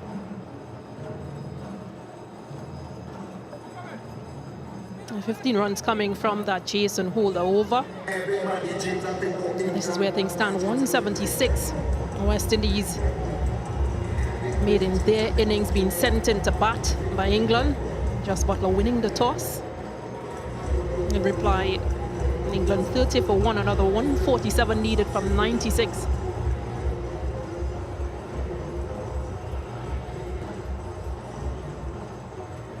Well, it's a reasonably solid start from England. But just to put that in perspective, the required rate is over 9s. Yeah, yes, this is T20. Yes, this is always achievable. But at this early stage of the chase, it's approaching 10s. Sort of a bit of a psychological barrier, maybe.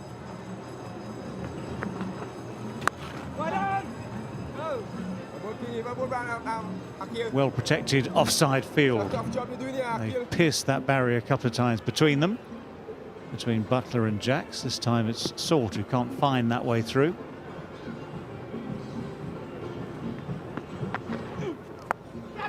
Goes the other side. There is a man at deep square leg. And because he has been the aggressor thus far, Phil Salt, Akeal Hussein opted not to use the slip against him, use the extra feeler in that offside, as you mentioned. And change the feel for Will Jacks.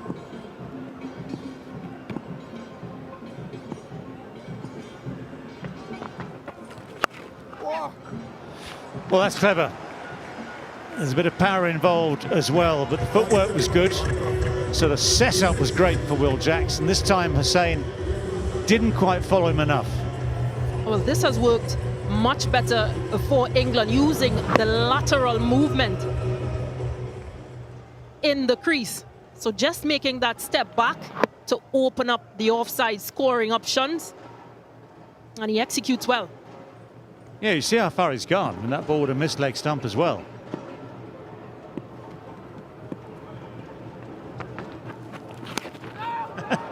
It goes even further this time. Still looking to get through that offside, but this time Hussein has been a bit more wily about it. They're almost following him.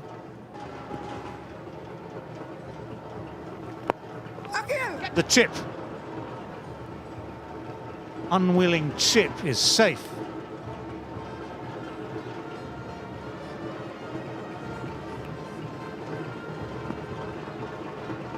Yeah, this time opting to stay in the orthodox position. Well, that's the third one we've seen, isn't it, where the batsman has aimed onside, not found the face of the bat as such.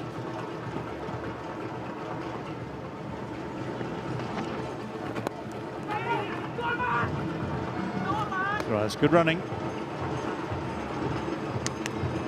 7 from the over, 37 for 1 after 5.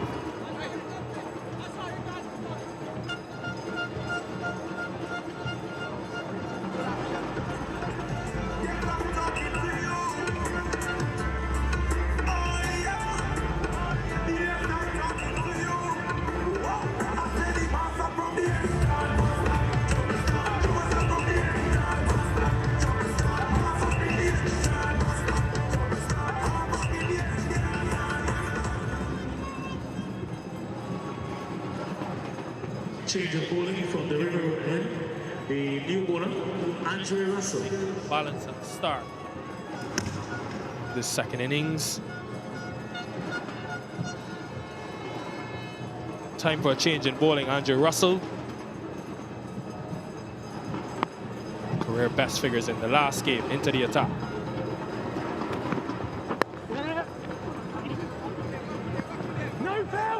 Phil Salt, his ability to bat through the middle overs, I think will be critical today for England with Butler's wicket early. Ian Bishop is alongside me.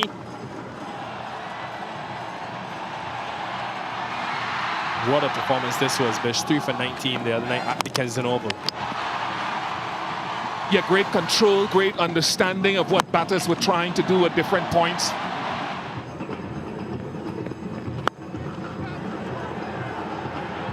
Just short, maybe, of Gudakesh Moti, who was at that deep mid-wicket position. He feels he missed out.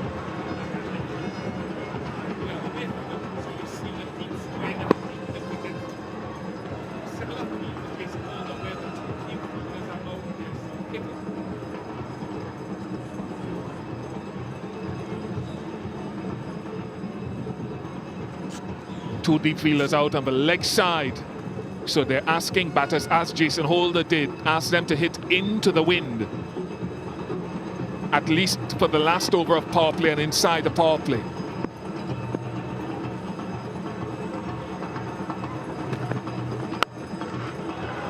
And Will Jacks is so prolific through extra cover.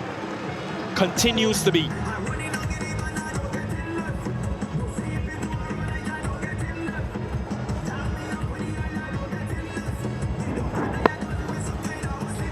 Very good ball striking. There was one hit leg side, one hit offside.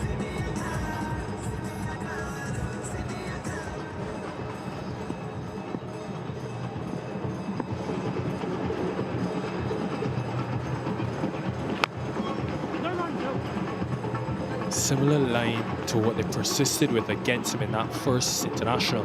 Alzheimer Joseph was struck for a few sixes going wide of off stump, but stuck there and they got him out playing that strong shot in the end. It's a risky plan, but...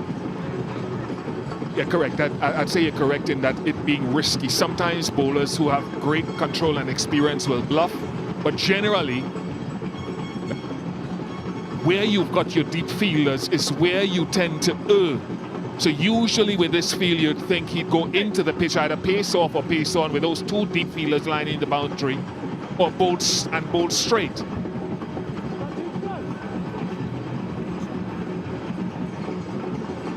Talk to a number of guys, they'll say, I don't want to be predictable, to do it all the time, cross seam.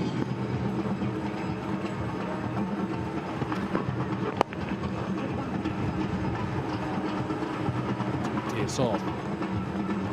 One thing that really stood out to me in that presentation when Rovman Powell spoke to Yubish last game, didn't even seem fazed by the wind. He was so determined and said, look, there are a lot of areas we need to improve in, and the power play bowling seemed to be the one at the forefront.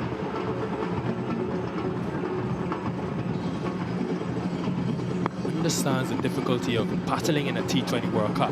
So many good teams. Continues going wide, Andre Russell, but Phil Saul is just too good. 51 for 1 at the end of the power play.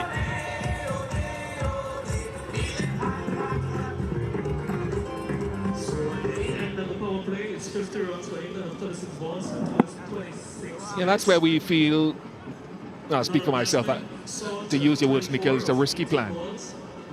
Because it's outside off stump again with no one sweeping on that offside. So it's risk reward, and on this case it's risk.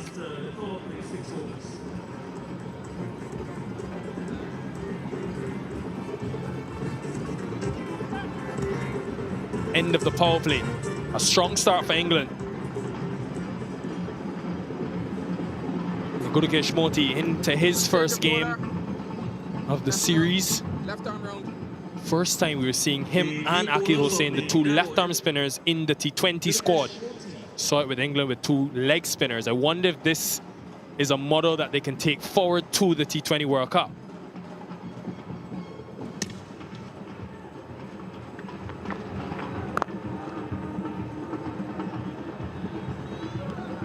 I think it gives them options.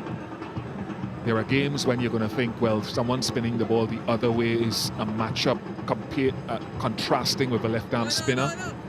So I think a lot of these series and games going forward till that World Cup, with a slip going into play, you'd want to test different matchup.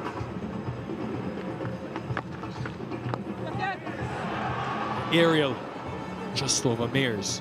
And to build on that, Bish, I wonder then if there's any inclination to go to Matthew Ford at some point in this series because of the priority on taking power play wickets. Definitely.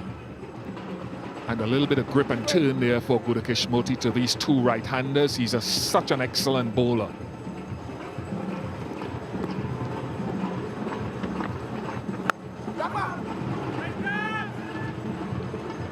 What makes him an excellent bowler? The ball before was slower, it spun, it gripped.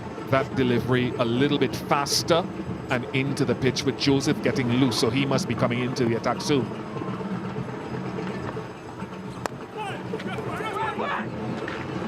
These multi-over is critical because remember, there's no Romario Shepherd today, who's been arguably the West Indies' best death bowler this year in T20 international cricket. So it places more emphasis on this man, Alzarri Joseph, being that enforcer that we've looked for many years. It's been expensive, but always been in the wickets in this format.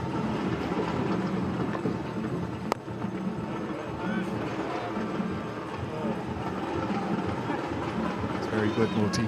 We heard Brandon King in that wonderful interview with Stacey, and King said some deliveries are slow and low. This time quicker. Excellent start for him in this series. Just 2 from the over, 53 for 1. I know what that's down there.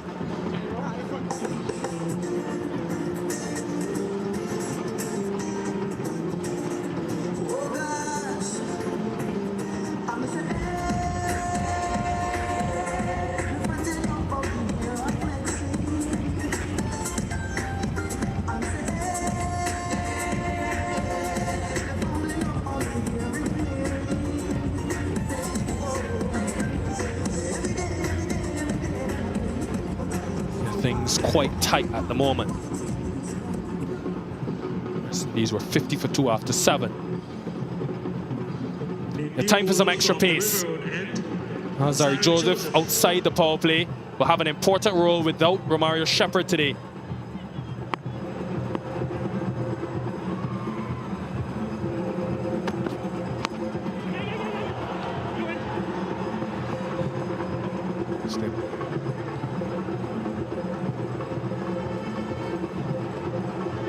And what's important for me to see, Nikhil, is I remember doing a little bit of analysis on him when the team went to South Africa and during the IPL, and mentioned it last game that his first overs, his initial over in T20 cricket this year, at one point they were going for like 10 point something or 11. So this first over has to try to be on the mark.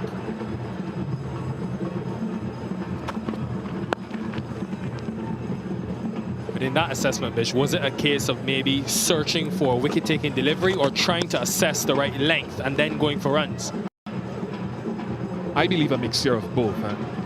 And some of his quick assessments of length, what is a good length, weren't spot on. He's dragged it back a little bit in recent times. But as Russell did the other night, quickly assess after delivery, 1 or 2, what is my best length depending on who I'm bowling against.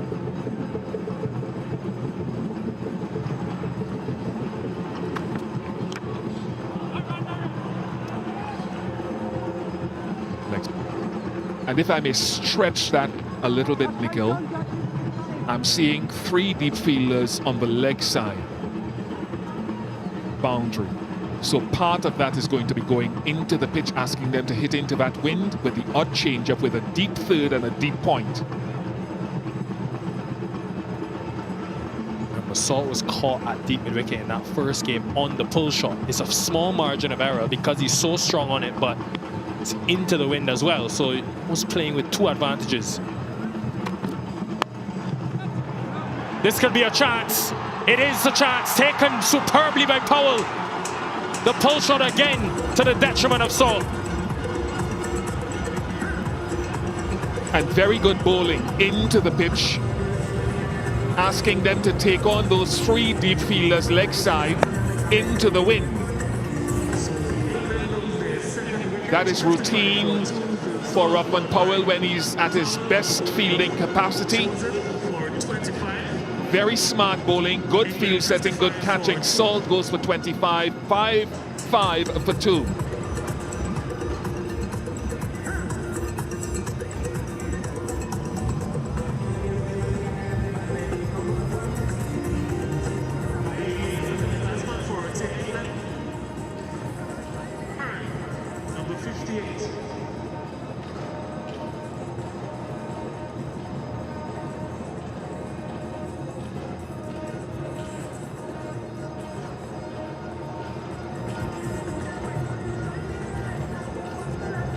Bit of X factor from England. Sam Curran walks in at number 4. Had a decent one international series with bat in hand. They do have Moeen Ali, who's batted at 3, 4, even 5 at times for England over the years, also a left-hander. Previously, the highest he had ever batted for England was number 5.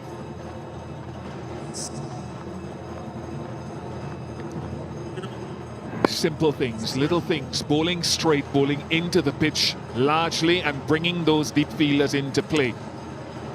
It's good moving from Rovman Powell and good captaincy. I think we perhaps don't talk enough about his excellent T20 captaincy.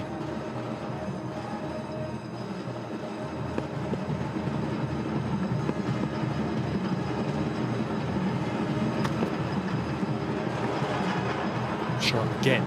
What do you make of the move, Bish, to get Curran up the order? Oh, wide given late. Joseph would not be happy. I would not want to be on the end of that steer.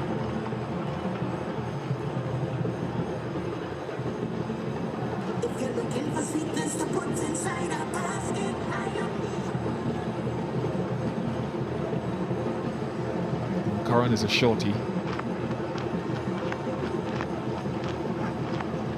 I'm not sure what to make of it.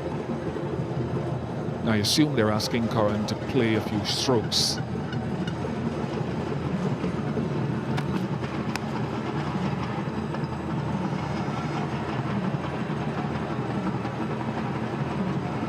To have a little bit of a dart, but Moeen Ali is one that usually has been able to come at 3 depending on which team he plays for and also play that role. So I'm going to sit back and see how it plays out. And you can ask Joss about it at the end of the game. You understand the presence of the left-hander. No Duckett today. 2 left-arm spinners for the West Indies. But Ali's a left-hander as well. First time he went pace off in the over, Azari Joseph. Excellent start. 1 wicket, just 4 runs in the over. 5 runs correction, 58 for 2.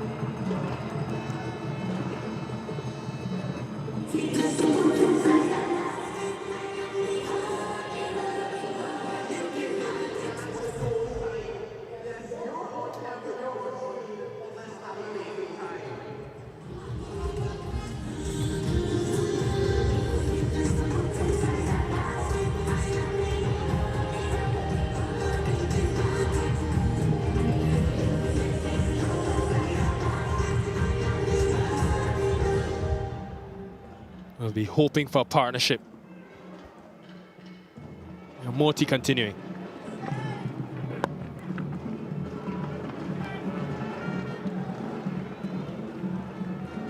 I had a chat to Darren Sammy earlier today, Bish, and obviously we know, you look around the world, in the best teams, Australia, India, South Africa, all of them have a quality wrist spinner. Obviously England here as well. But Sammy mentioned that he is not too phased by that. They're not going to play a wrist spinner just for the sake of it because other teams are doing it. They have 2 bowlers who have been quality, have been competing against each other for years now, and both spin the ball away from the right-hander, similarly to what a leg spinner would do. So he reckons this could be the model going into that World Cup if they continue to bowl well.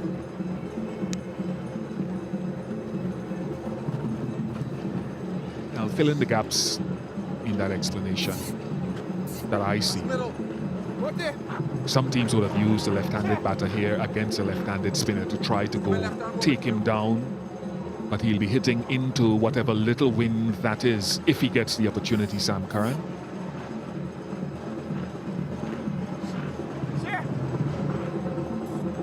Extra fielder in that leg side catching straight mid-wicket, joining extra cover.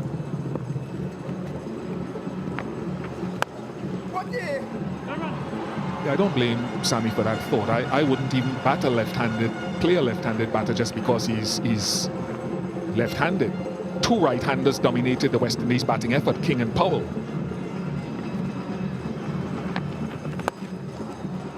He's trying to take it on. If you've got A.B. de Villiers and Virat Kohli, for example, do you just say, no, A.B., you're not going in for the sake of a left-hander? No, you play your best quality. The only difference is that the left-arm spinner doesn't have that googly that a wrist spinner might have. But I'm all for it, playing your best bowling attack rather than lessening the quality just for the point of difference. Fielded directly behind the stumps now, just behind, joining long off, long on. It's been a struggle thus far for Curran. 60 for 2 after 9.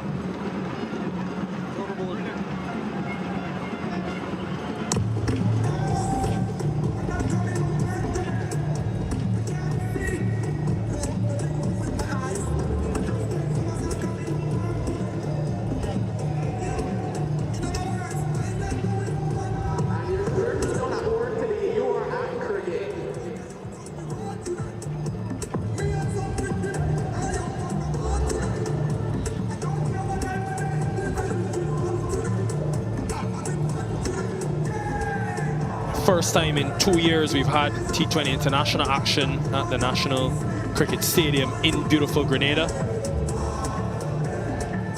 The West Indies have done well thus far. Will need to continue to make inroads with the power England possess. Joseph. Sam Curran has shown good pedigree with that pull shot. Couple of boundaries in this series already. Yes, in the one-day international in Antigua, and then a little flourish, a little bit after that. But you can see why, because it's still an area that West Indies feel that he's susceptible, if there's a bowler with pace, to use that short ball against him.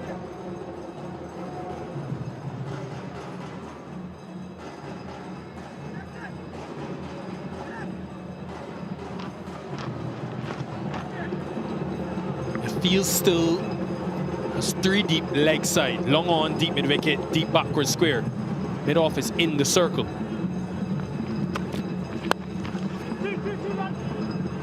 Is it too much of a risk, Bish? If you're going short, you know you're going short at Curran. Is it too risky to get long on in the circle, to be ultra aggressive?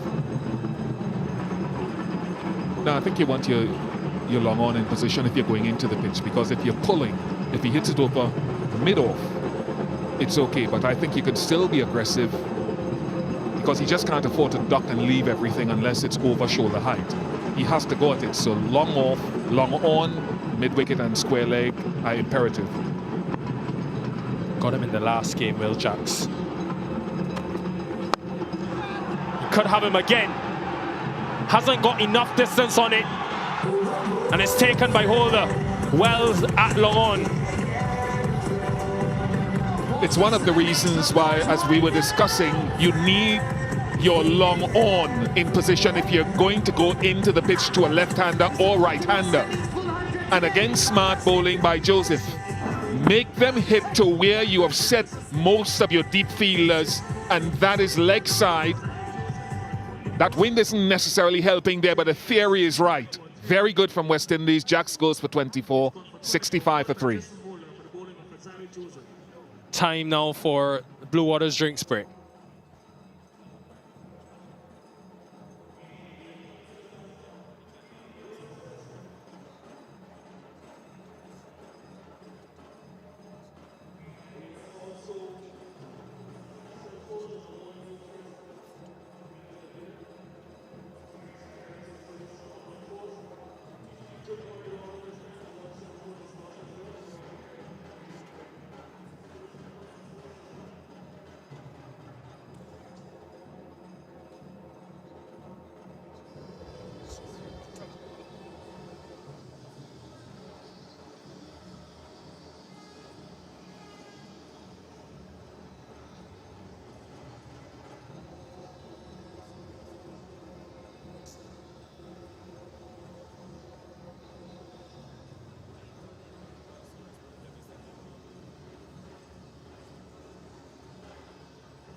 Wonderful, pleasing shot with the rainbow as the backdrop coming through the valley and the hilly and volcanic terrain of Grenada, as is the case with islands like Dominica, like St. Vincent, very volcanic in its formation, the underwater life. Very pleasing, relaxing. And the UK visitors, of whom there are a lot who've come into Grenada, surely will enjoy. The spice is recovered from the dramas of the hurricane years ago. I was told this morning there's a new drive as Liam Livingston comes to the crease to plant a certain number of spice trees further into the island of Grenada to sort of rekindle the growth after the hurricane years ago. Livingston comes ahead of Brook.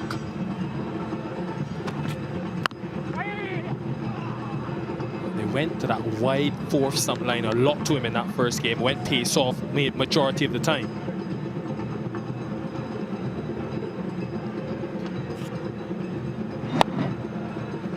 But getting them to bowl straight and getting Azari to bowl straight and into that wind from that end is critical to your planning. Little things. Innings of two halves for the West Indies, 110 in their second half of their batting effort. Brilliant.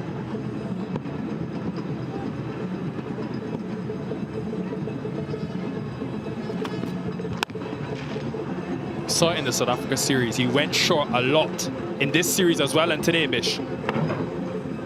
This type of bowler is gold in this format. A hard length bowler or someone who can be an enforcer in the middle overs of T20 cricket, even in 50 over cricket. And Alzarri Joseph is that. He can be used in different roles, new ball or middle overs enforcer. Today his middle overs bowling has been excellent.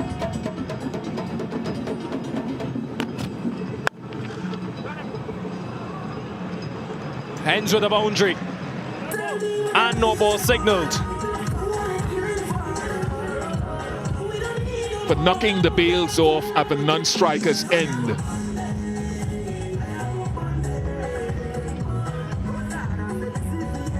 A ruling instituted a few years ago when Stephen Finn was guilty of doing it repeatedly. I think it might have been Graham Smith, the South African captain, who was partly one who voiced an opinion on it. So he'll be disappointed, one, with the length and line of the ball before, and now having to serve up a free hit. Joseph bowled a few in that first game. Not hitting the stump, he was mainly going over that front line. So free hit delivery, can't change the field. 3 deep leg side. Nails the Yorker. Excellent finish. This has been a really good spell from Joseph thus far. 72 for 3. So at the halfway stage, England 72 for 3. The not-out batsman Sam Curran on 12 from 9 balls and Liam Livingston on 1. Don't forget Team England trying to reach 177 for victory. At the halfway stage, 72 for 3.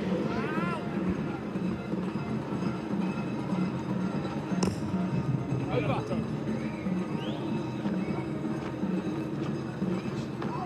10 overs gone, 72 for 3. England in pursuit of 177. As they attempt to level the series, Gudakesh Moti, his first game, really economical so far. Starts off his 3rd over with a dot. Now, just as England have tried with their 2 wrist spinners, the West Indies, they are also trying with their 2 left-hand orthodox. Remember, the World Cup will be hosted here in the West Indies and the USA.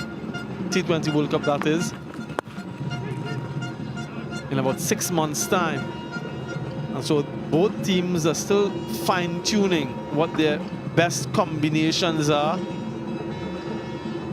England are defending champions in that format. They also won the last time the T20 World Cup was played here. Only once it's been played in 2010. They were champions then. Mario Shepherd sitting out to the left of screen. Matthew Ford, the right of screen. What a debut he had in the ODI format. And Sherfin Rutherford in the middle.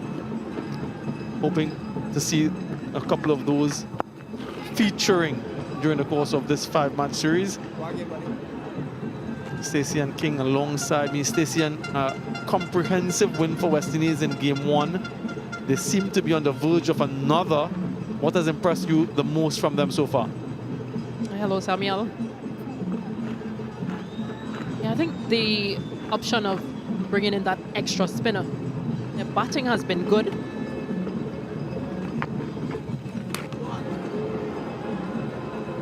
Talk about spin and just look at that delivery from Gudakesh Moti.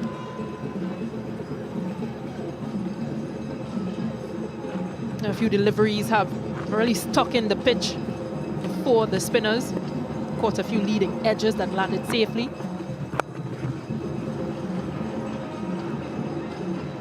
But he had just been able to bat first and put on a target. The West Indies, that of 176. I think that was important, ticking off boxes that they can move forward with. And yeah, the inclusion of the other spinner. Yeah, and he's showing all his skill with his changes of pace, Moti. Yeah, just 3 runs from that Gudakesh Moti over 11 done, 75 for 3. Yeah, this is the lineup teams that have qualified for the T20 World Cup to be hosted in the West Indies and USA. A lot of the familiar faces and names, and a few new ones as well.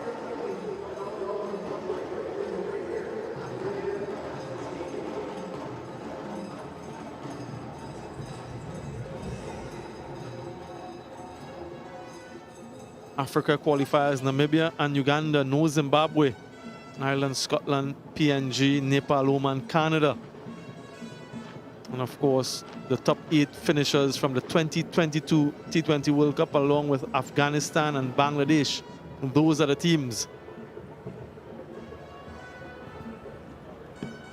Andre Russell, expensive first over, in for his second. He's played that shot with a certain level of productivity. Sam Curran, that pull shot, Russell has protection there. We spoke about that slower ball in game 1 at the Kensington Oval. Expect to see him go to that. And for the right-hander, they'll be hitting into a slight wind, maybe a little bit of a bigger side as well. Here, Grenadians in the house. The locals are here. Yeah, that was crunch. The sound of the bat is something to behold. In the gap and gets the 4. Timed that to perfection. A short delivery, really held up in the pitch from Andre Russell. And pulled away nicely. Yeah, not many teams in the world game can compare to the West Indies when it comes to power hitting, when they're on song, that is. West Indies, in terms of sixes, 13 in their innings. 2 is the call. Gets 4. Really good placement. So we've seen the power in the previous delivery. And this was more finesse from Livingston. And 9 runs already from the over. Has got back into position and guided that delivery. Edmire had no chance. Pulled for the first, nicely guided for the second.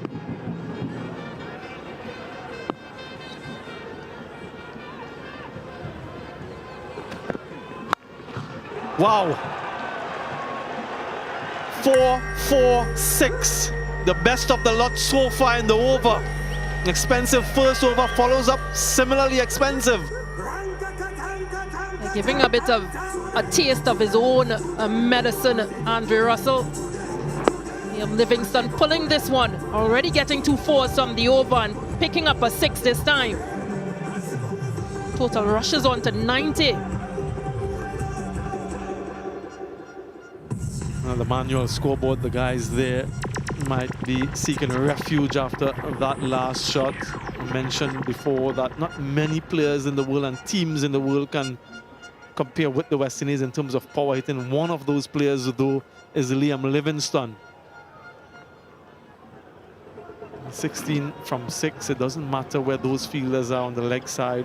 That's the worrying thing from a West Indian standpoint. That's where you want him to hit, and he's hitting them out of the park. A couple 4s and a 6. So as a captain, you're thinking now. Change of length. haven't seen that Yorker delivery often enough throughout those two games so far. Teams have opted, bowlers have opted for slower deliveries into the surface, back of a length. I just wonder if it's a confidence thing. Smashed it in front of square, guided through the offside and then hit for 6. Liam Livingstone in full flight.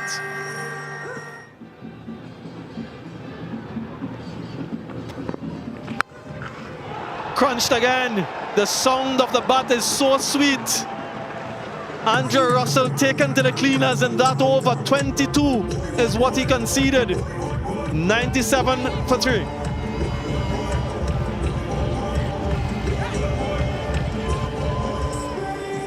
Yeah, this is excellent from Sam Curran, the left-handed batter, pulling into the leg side.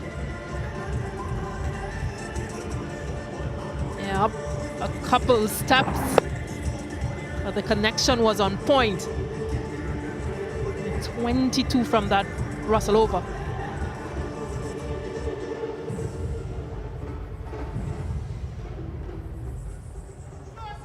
Now that last over from Andrew Russell, where he conceded 22, more expensive than his entire spell in game 1. He conceded 19.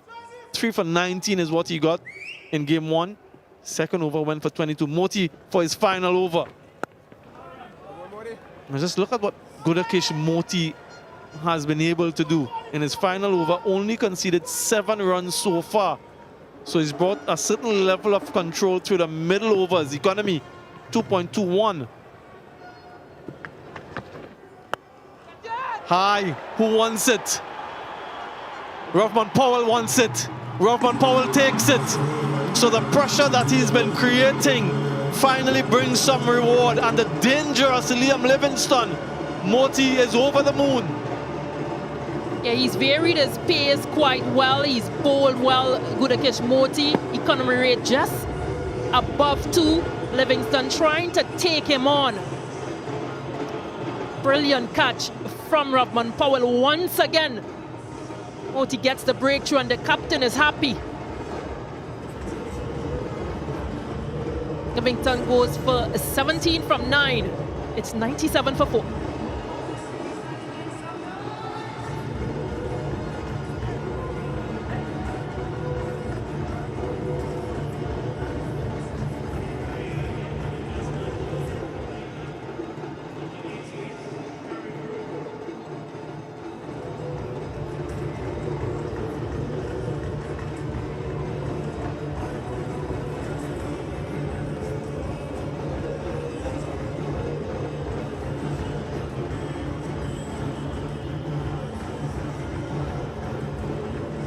He needed from 46 deliveries. Harry Brook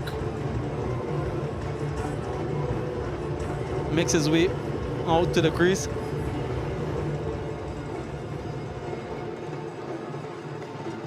Now look at that strike rate. Very, very impressive. More and more you see batters with strike rates 140 and above.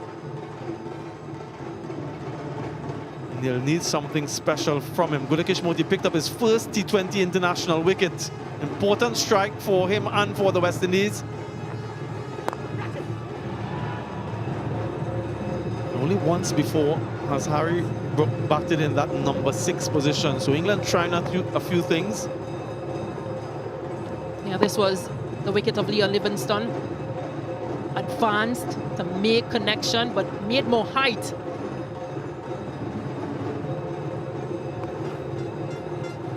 Took some catching. It was good from Powell. Yeah, Rovman Powell at the toss indicated that the only reason why Gudakesh Moti is in the playing 11 was because of the injury due to Romario Shepherd. And so he's really grabbed the whole of this opportunity in T20 eyes. It's been a magical performance from Moti so far. I want to see what they do in game 3. If they continue with these two, Mario Shepherd As Rovman Powell mentioned, precautionary, just a niggle. They don't want to take any chances. But his countryman has bowled a really special spell. 1 for 9 from 4, his first T20 international wicket, and being applauded by his teammates. 99 for 4.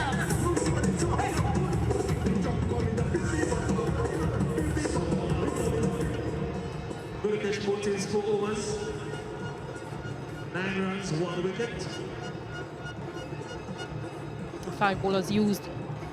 West Indies, Joseph picking up 2 for 16 from 2. Moti's figures 1 for 9 from 4. Stand out.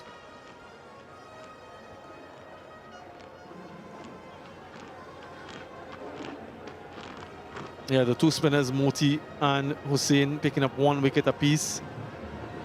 Hussain has 1 over remaining. Hold up for his 3rd.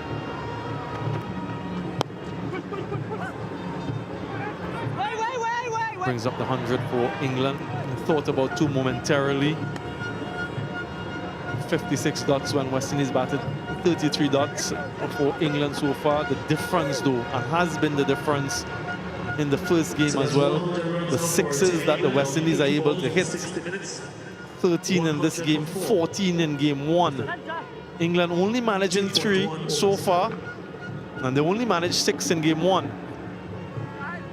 Yeah, those guys have quite a task. For much of the game, they've been looking into the sun, the manual scorers that is, but they're keeping up with every run that is scored.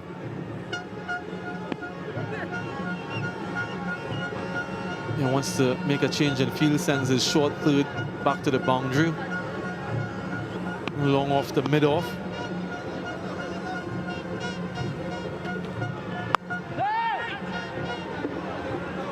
Yes, the second of 5 T20Is. The West Indies looking to take a 2-0 series lead. The 3rd match will be played right here in a couple days' time, and then we round things off in Tarouba, Trinidad. On the 4th and 5th. Fans who are in Grenada can purchase their tickets for that 3rd game. And of course, those in Trinidad can go to the box office to get theirs. Or they can even buy them from the comfort of their homes through the online means. Fans with a Caribbean-issued MasterCard can log on to windiescricket.com and avail themselves of a 20% discount. And don't miss out on the opportunity. West Indies, they need your support. They've been doing well in recent times. Won that T20 International Series in South Africa. Won the series in the West Indies against India. And a healthy start in this one.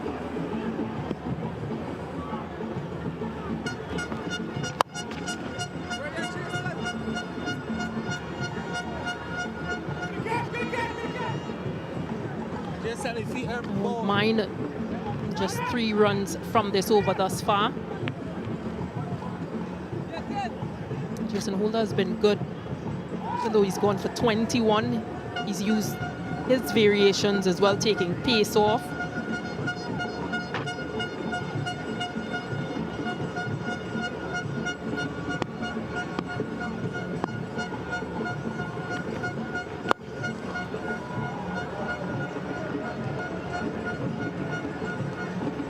Have a look at the bowlers used so far from Rovman Powell.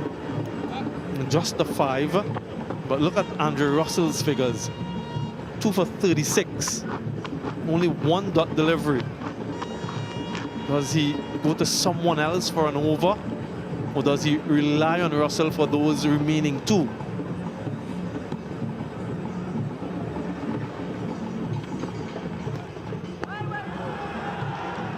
Wide, belatedly signaled by the umpire. He thought about it and decided it was too wide. Yeah, West Indian fans with their Grenadian flags, their memorabilia, their t-shirts. Love to see that. And the young ones out as well. Those are the future of West Indies cricket. Those young boys and girls, wherever you may be.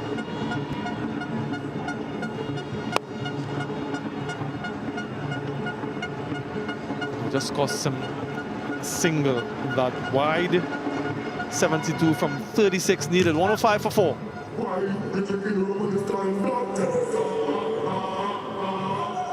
Another 72 runs needed from 36 balls. They've had two pretty good partnerships within Will Jackson, Phil Salt 46 and Liam Livingston and Curran 32. Got to get going. They've got to get some boundaries. Can it be broken current?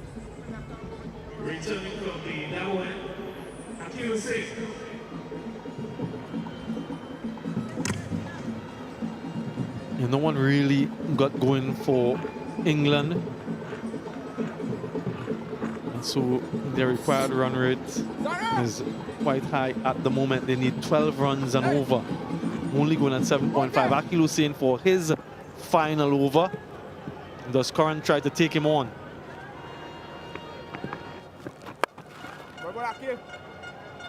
You heard Nicholas Puran say, well bowled, Akhil. That was outside of the wide line, but that's where he wants Curran to score, because the left-hander will try to take him on leg side.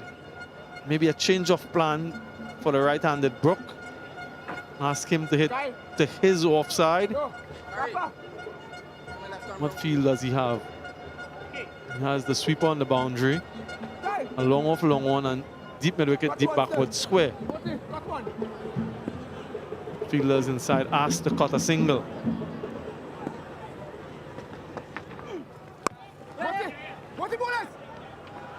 A chance at the non-striker and needed a direct hit. Come through for the second, but it could have been closer. Good stuff, Moti. Brandon! Yeah, picked up by Moti, and a good attempt. A good switch of hands as well, because it's his left hand that he threw it. In there. Will be taken, will it? Yes, comfortably pouched. Good bowling from Akhil Hussain, changed his pace up, got the line that he was looking for and asked him to hit in that direction. Zari Joseph completed the catch, and that's the end of Harry Brook. You're forcing him to play on the offside because of the field set and the line he's bowling. Akhil Hussain to the right-handers. Didn't quite get all of it, made a lot of height. Enough for Zari Joseph to run around and take the catch. Brook goes for 5, it's 108 for 5. 108 for 5, still requiring another 69 runs for victory. In 33 balls.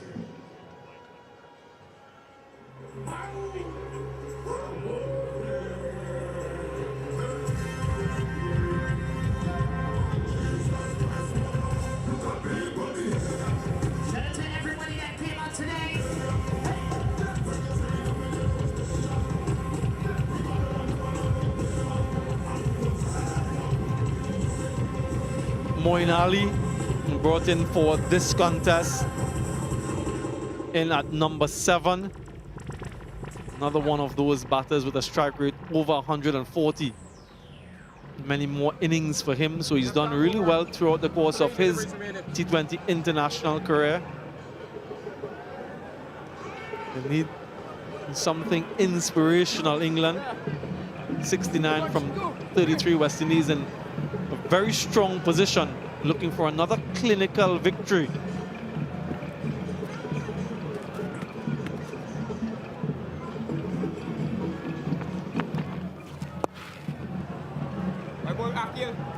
Starts off with a straight line to the new batter. Interesting to see what he does to Sam Curran if he goes to that wide line. This is the wicket, outside off stump, pulled back his length, and Zari Joseph had to make some ground to his right. And then he got there comfortably. And still trying to go through with the shot, even though he wasn't to the pitch of the delivery. Didn't have much choice, did Harry Brook. The required run rate well over 12. And that's the line he's looking for Curran.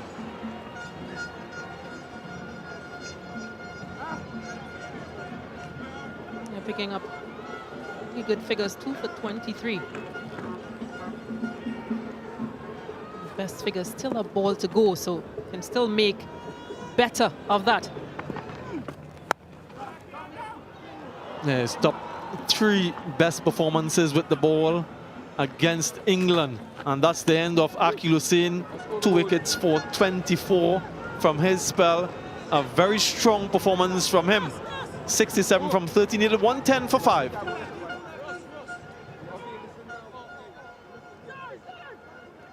So that's the end of Akil Hussain's spell. 4 overs, 2 wickets for 24 runs. England still requires 67, 30 balls. Who's going to win this side encounter today?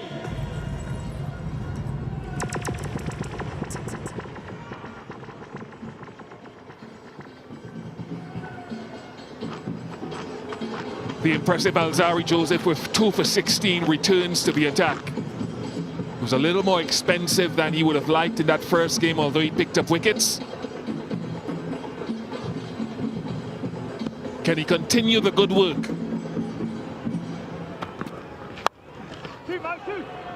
Could be 4 that. It's 4. So it's proving to be a strong area for Sam Curran.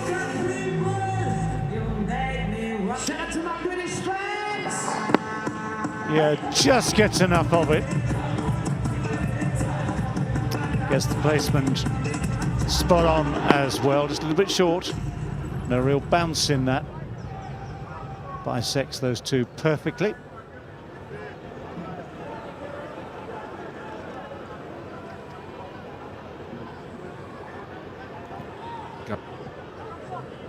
Yeah, Rovman Powell has moved from cover and now he's going into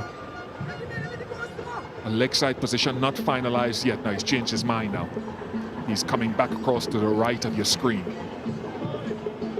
I don't think Joseph wanted the field holder, actually wanted Powell to do it, and then Joseph perhaps said no.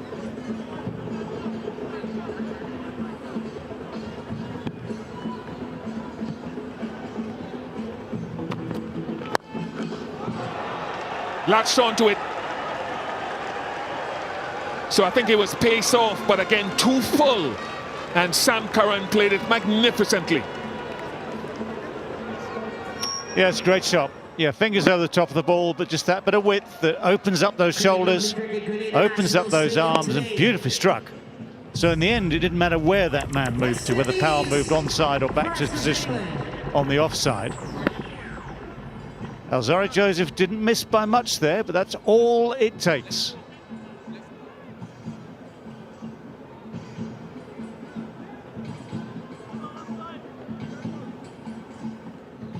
Yeah, so what's going to happen here now is Alzari going to go full and wide because the wind is coming off the offside boundary into leg from right to left to Curran. So with that deep point going out in addition to long off and cover, are they going to go wide and across Sam Curran? They do that. And that is one of the things, folks, and David, you know this as well as anyone with the plethora of T20 cricket. They will be learning, these little ones, when the wind is coming off one boundary, try to get them as best as you can to hit it into that wind. Yeah, for sure. And also try and cut down the options. So this immense width, it's extreme width, gives you more chance of covering it. Yes, if someone gets a great bat on it, there's still enough gaps there to pierce, but they're just trying to cut down the options. That change of pace does it as well. So in the same line, different pace, different tempo of the swing. And despite the 6, okay, right, 10 off the first 2, couple of dot balls. Okay, it's 10 off the over. They need, what, 13, over 13 per over from here on in. So these last 2 balls now become key. I love it. We love the chess game of T20. Know what Sam's options are. Some guys will jump across to off stump.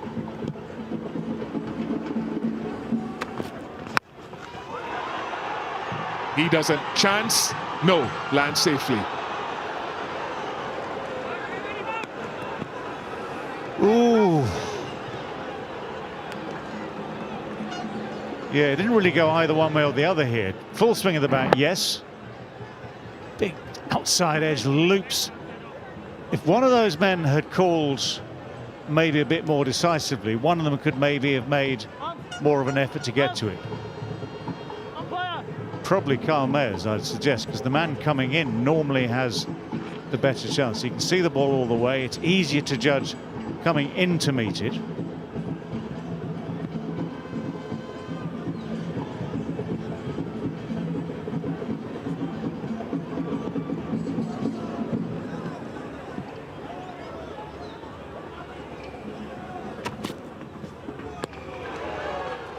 Yeah, gone wide off again. 1-2-1 for 5.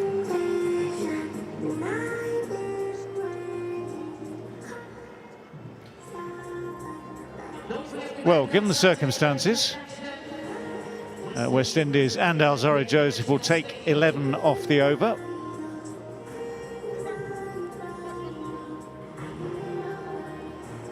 Just those comparisons, the various phases of the game.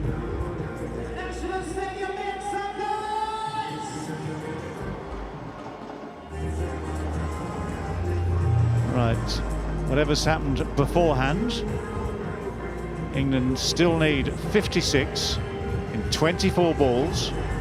That's a required rate of 14 per over. Now, Russell has gone for 36 from his first two. So between Curran and Moeen Ali, they might think he is one they might take advantage of. One of the reasons that Andre Russell is back in this West Indies team is that immense experience in this form of the game. It all showed very nicely in that first game in Barbados, where he turned out to be the player of the match. Whatever he's done already this afternoon needs to be forgotten, because a tidy over here will really put the pressure on. I think he might go full and wide of off stump, or certainly wide of off stump again.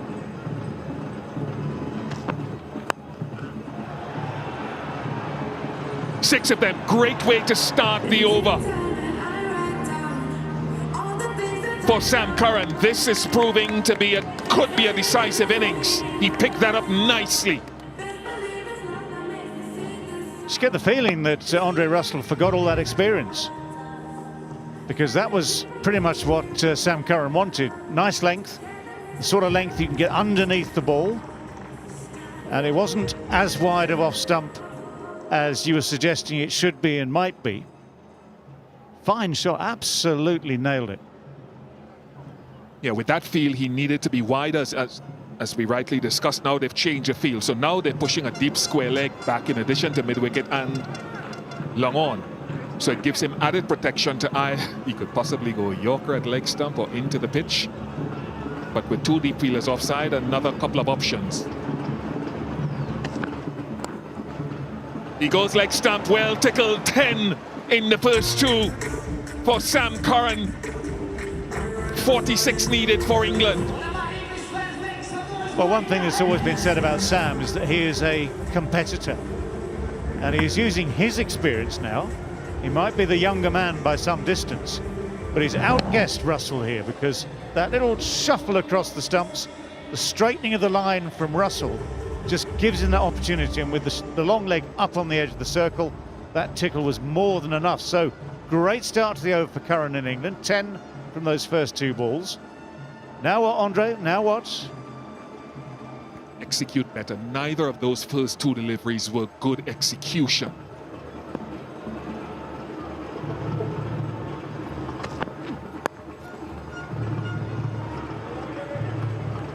Well, a little better from Russell. We just also have the feeling, yes, sensible from Curran, 6 and a 4 the first two balls, 11 from 3. It's already a good over, but they need more. But you've got the feeling that you've got to press against the man who is looking more vulnerable. Given that after this, the remaining 3 overs, well, there are still people who'll be susceptible maybe to the pressure, but you want to try and make those inroads, I would say, now. Absolutely now.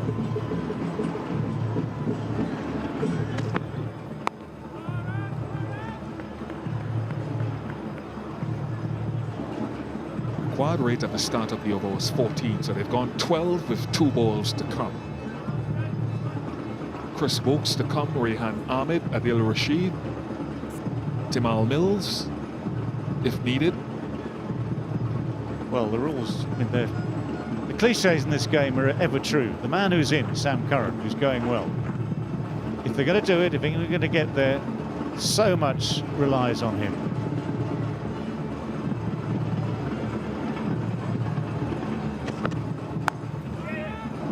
That will be a first half century in T20 internationals for Sam Curran. Coming in a little bit earlier today than So that's 50 recently. Curran of 31 balls in 46 minutes. And that's come at a strike rate of 161, which is important. 3 sixes. Absolutely. Very good for him. That's a personal milestone which is irrelevant, I'm sure, to him and the team. It's a stepping stone because, as I say, he's the man in, he's the man set. If we're going to get close or past the winning post, it's down to him. So I was wondering, go back to the conversation, where is the Yorker gone? That's a good one. 1, 3, 4 for 5. It would be fascinating, wouldn't it, to analyse the numbers between Yorkers, genuine Yorkers, successful Yorkers, and attempted Yorkers, which have gone to places the bowlers didn't want. Good finish to the over then from Andre Russell. Nonetheless, those first couple of balls still costly.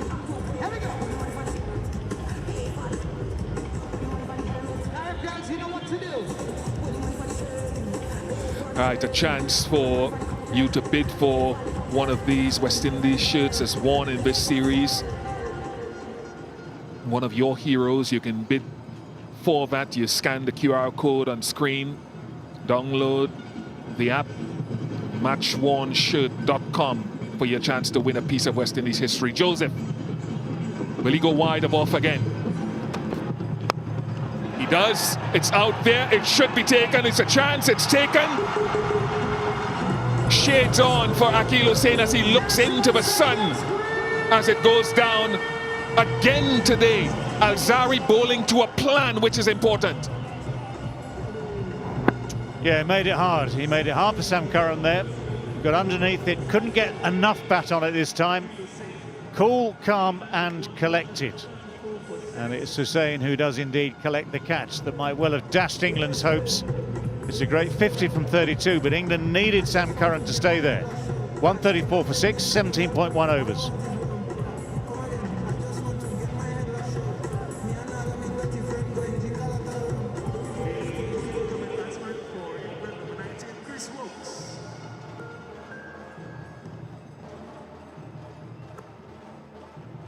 I know you're feeling pain, but trust me, my friend, things go nice again, it must again. Good vibes is the aim, yes, it is the aim. You know what I'm saying?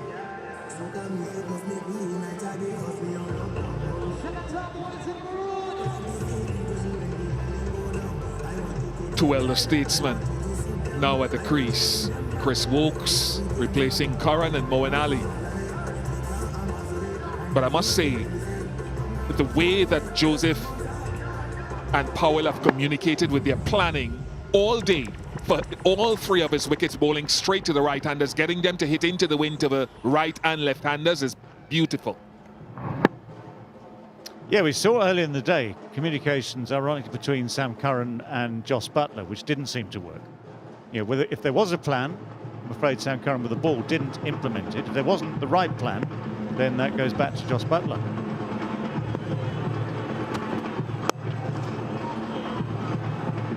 I mean, these plans are always lovely when they work. Any captain, any bowler will tell you, yes, we're trying to do that, trying to make it hard. The catching has been good again. Yeah, and this was just to bowl straight to him, bowling to the pitch with three deep fielders set back, and again they're caught by Holder. It's a simple plan. I thought Curran missed it in Antigua in the ODI.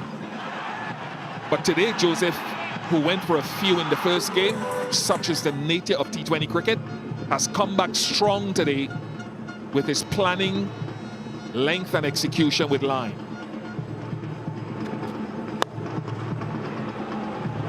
Well, you'll have to take that because, again, he stuck to his plan of trying to go across Moeen Ali. But that was struck phenomenally well. Yeah, you see the width just inside the red line. But Moeen is a great timer of the ball. So it gets just the balance is right there, just rocks back a little bit to get the elevation. And those hands work really well. And if Moeen can do that, well, several more times, again, England can stay in this contest. But at the moment, you've got the feeling that West Indies had the better plans. Goodness me! Well, he's destroyed that plan with these 2 shots from Moeen Ali. Obviously greater and more adept at hitting over the offside into the wind. Well, I'm not too proud to eat my words. That was a fantastic shot.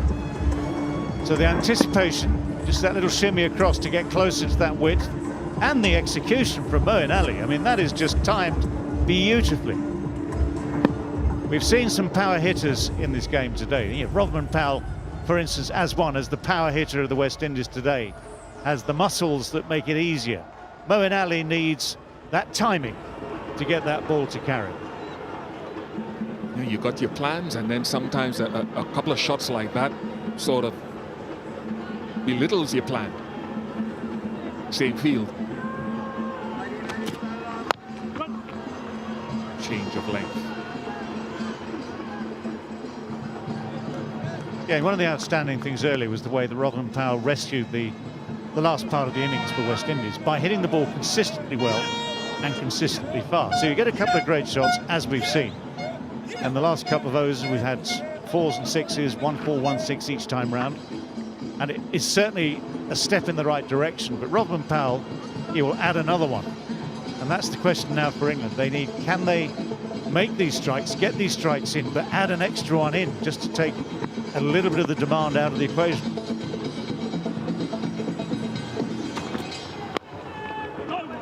Dot ball, so Holder and Russell have overs available. Who will it be? 1 4 6 for 6.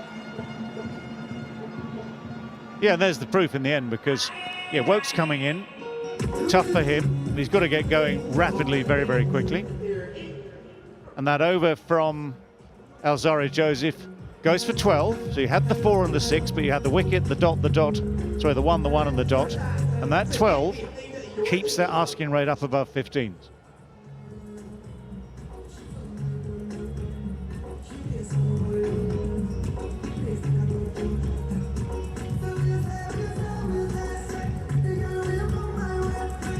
Last over sort of just discolored the final figures of Alzarri Joseph, and he smacked his cap into his leg as he took his cap from the umpire, because he didn't quite.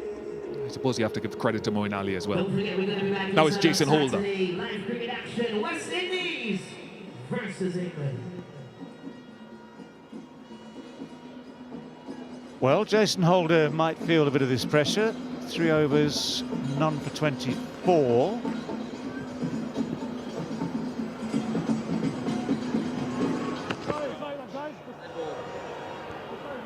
That hurts. Holder's nonplussed now. Just dated with this plan. Coming round the wicket. Now, knowing Holder weird enough, he'll say, I have the option of bowling straight and asking them to hit into the wing leg side with 3 deep fielders, but he doesn't want them only predicting that line. So he's got 2 deep fielders offside, straight on the boundary as an option.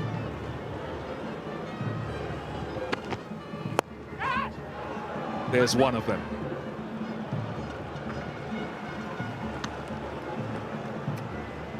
Yeah, you'll feel that Moeen Ali needed more than that. I mean, this cat and mouse thing, the positioning of the batsman, the footwork to get in position. There were 3 men, square or behind square, on 1 on the edge of the circle. So you think, well, can you take the risk? Can you somehow get way inside the potential line and somehow squeeze it down in that area? But this is where someone like Jason Holder needs to hold his nerve and just keep it up there so that someone like Moeen Ali can't do that. So first ball goes for 1, advantage Holder. Moeen thought it was in the slot. He slapped himself with the bat on his leg after he hit it.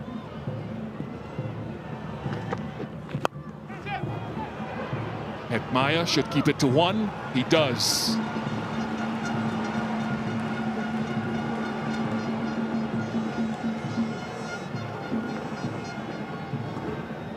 Yeah, it's so much a case of whatever's happened earlier, it's all down to these last 2 overs. Still 29 needed. I mean, these things in the modern game are doable. Sometimes sides make it ridiculously easy or look ridiculously easy, but this is a tough ask now for England.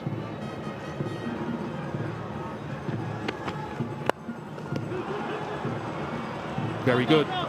There's that Yorker I've been mentioning from the start of play. Hard to nail consistently, but executed then. Yeah, that's a good one. Closed down all options. So all that Moen could do was just get bat on ball, squeeze it out, get the 1.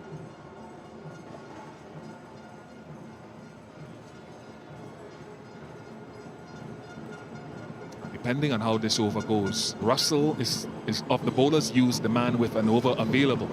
None for 49 from 3.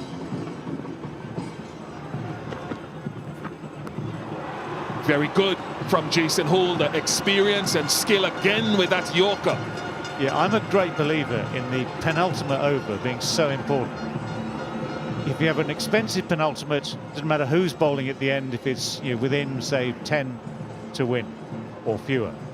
If you have an over like this, which is shaping up, and I'm not going to speak too soon, I hope, but it's 4 balls for 3 runs. If you squeeze one of these in, then it makes the ask of that final over so much harder, much more harder.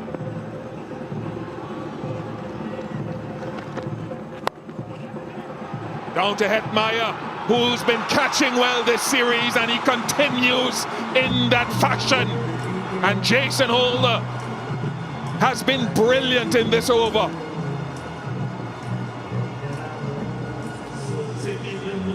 Yeah, England needed someone with a little bit more power than this. Not quite timed, but if you're going up and over, you need to get more distance than that. Hetmeyer has been very good in the field. He's not made many runs. He's been out of form, out of luck with the runs, but in the field, he's not put a foot wrong. Chris Woakes goes for 2. England struggling, 7 down for 149, 7 balls left.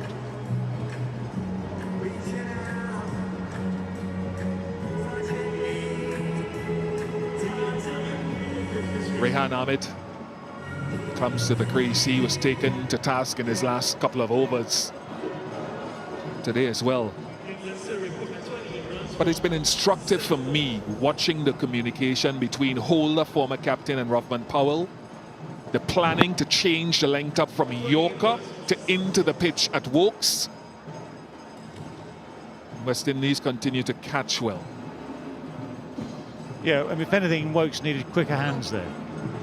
You see some of the guys who've been hitting these sixes earlier in the day from at the top of the order for West Indies, Brandon King, Carl Mayers, Powell himself, Russell, and they get quick hands through.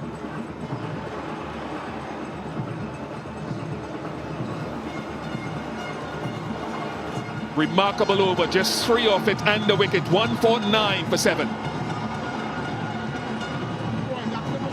Well, as I said, nice to be borne out for once. If you had a good penultimate over in those circumstances, and Holder very much up for it there, very, very skillful.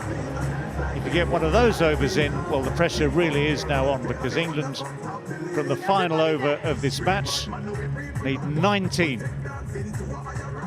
Not impossible, but in no way easy.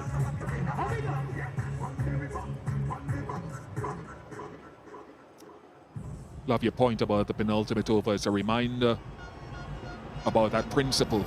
England did not adhere to it when Sam Curran in that first game, I think it was, bowled the penultimate over, and he was the most profligate on that day. Now, Russell, what's your plan based on the field set?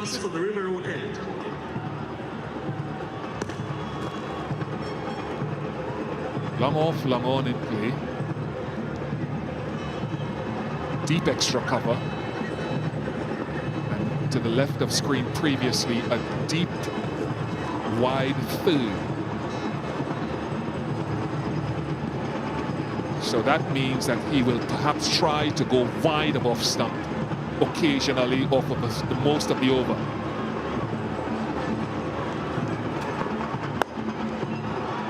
Now he goes in the slot. Again, he's missed. I'm guaranteeing you he's missed his line, not so much the length. And Ali had that little shuffle across. Brilliant way to start the over. It's a fantastic shot, given everything, given the circumstances, the situation. Just had enough. It was pretty full there. But Moeen Ali just had enough there to get underneath it. And again, it's the timing that gives you the distance. It wasn't wide enough.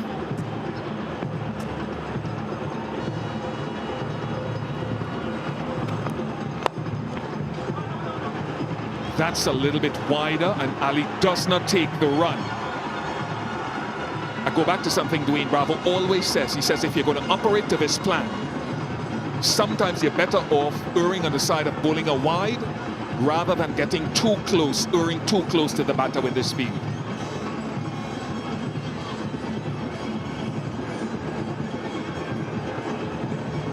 .22 needed from 4 balls. It's all on Moeen Ali's shoulders. He's taken the choice there not to take the one. He's kept the strike.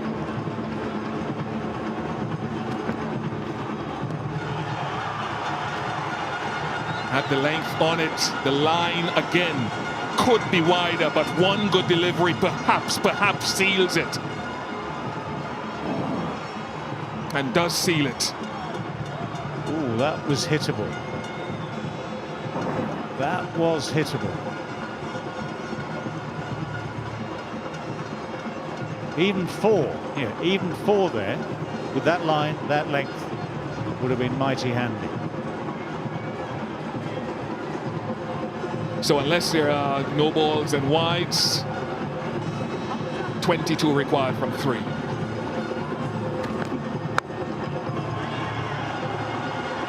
And that should be the end of that. So in the end, Russell, after being hit for 6 of that first ball, has come back strong. And that should be that for the West Indies, and Powell to take a 2-0 series lead.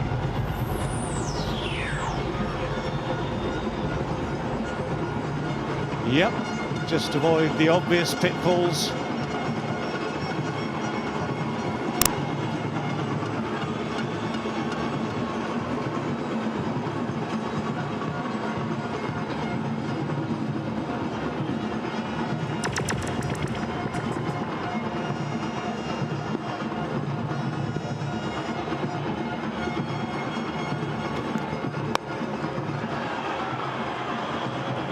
It's an incredible shot to go all the way for 6 from Rehan Ahmed, but too little, too late, barring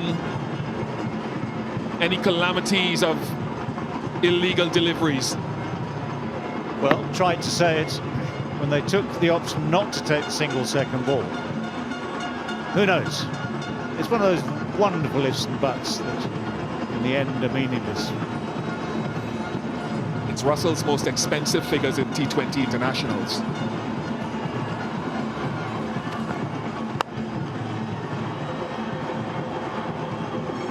So that will go for another boundary, but again, too little, too late, and Rovman, Powell and the West Indies take a 2-0 series lead in this 5-match T20I series. And a lot of that has come off the back of Powell's own work with the bat in an 80-run partnership with Brandon King, and Russell was brilliant in the first game, less so today with the ball. West Indies win by 10 runs, and King has all reason to smile with his knock today. Well, if you look back to the key moments of the day, West Indies with the bat having been put in at 54 for 4, and that was in the 9th over, was struggling. So all credit to the batsmen, Brandon King, Rovman Powell especially, who dug them out of that hole, gave them a chance to compete. And then when it got key towards the middle overs, England were restricted. And in those closing overs, yes, apart from the odd big hit, that defiant 50 from Sam Curran, Pressure was always on the chasing side today. Joss Butler wanted to chase. And again, England have found this same knack, as they have done more than once on this tour, of getting themselves into decent positions, looking as though they can put pressure on a West Indies team, and yet by the end of the day, it's the same result. Because West Indies, it seems, have had the greater depth, the greater capacity to get themselves out of tricky situations. And right at the end there, as I say, that penultimate over from Jason Holder,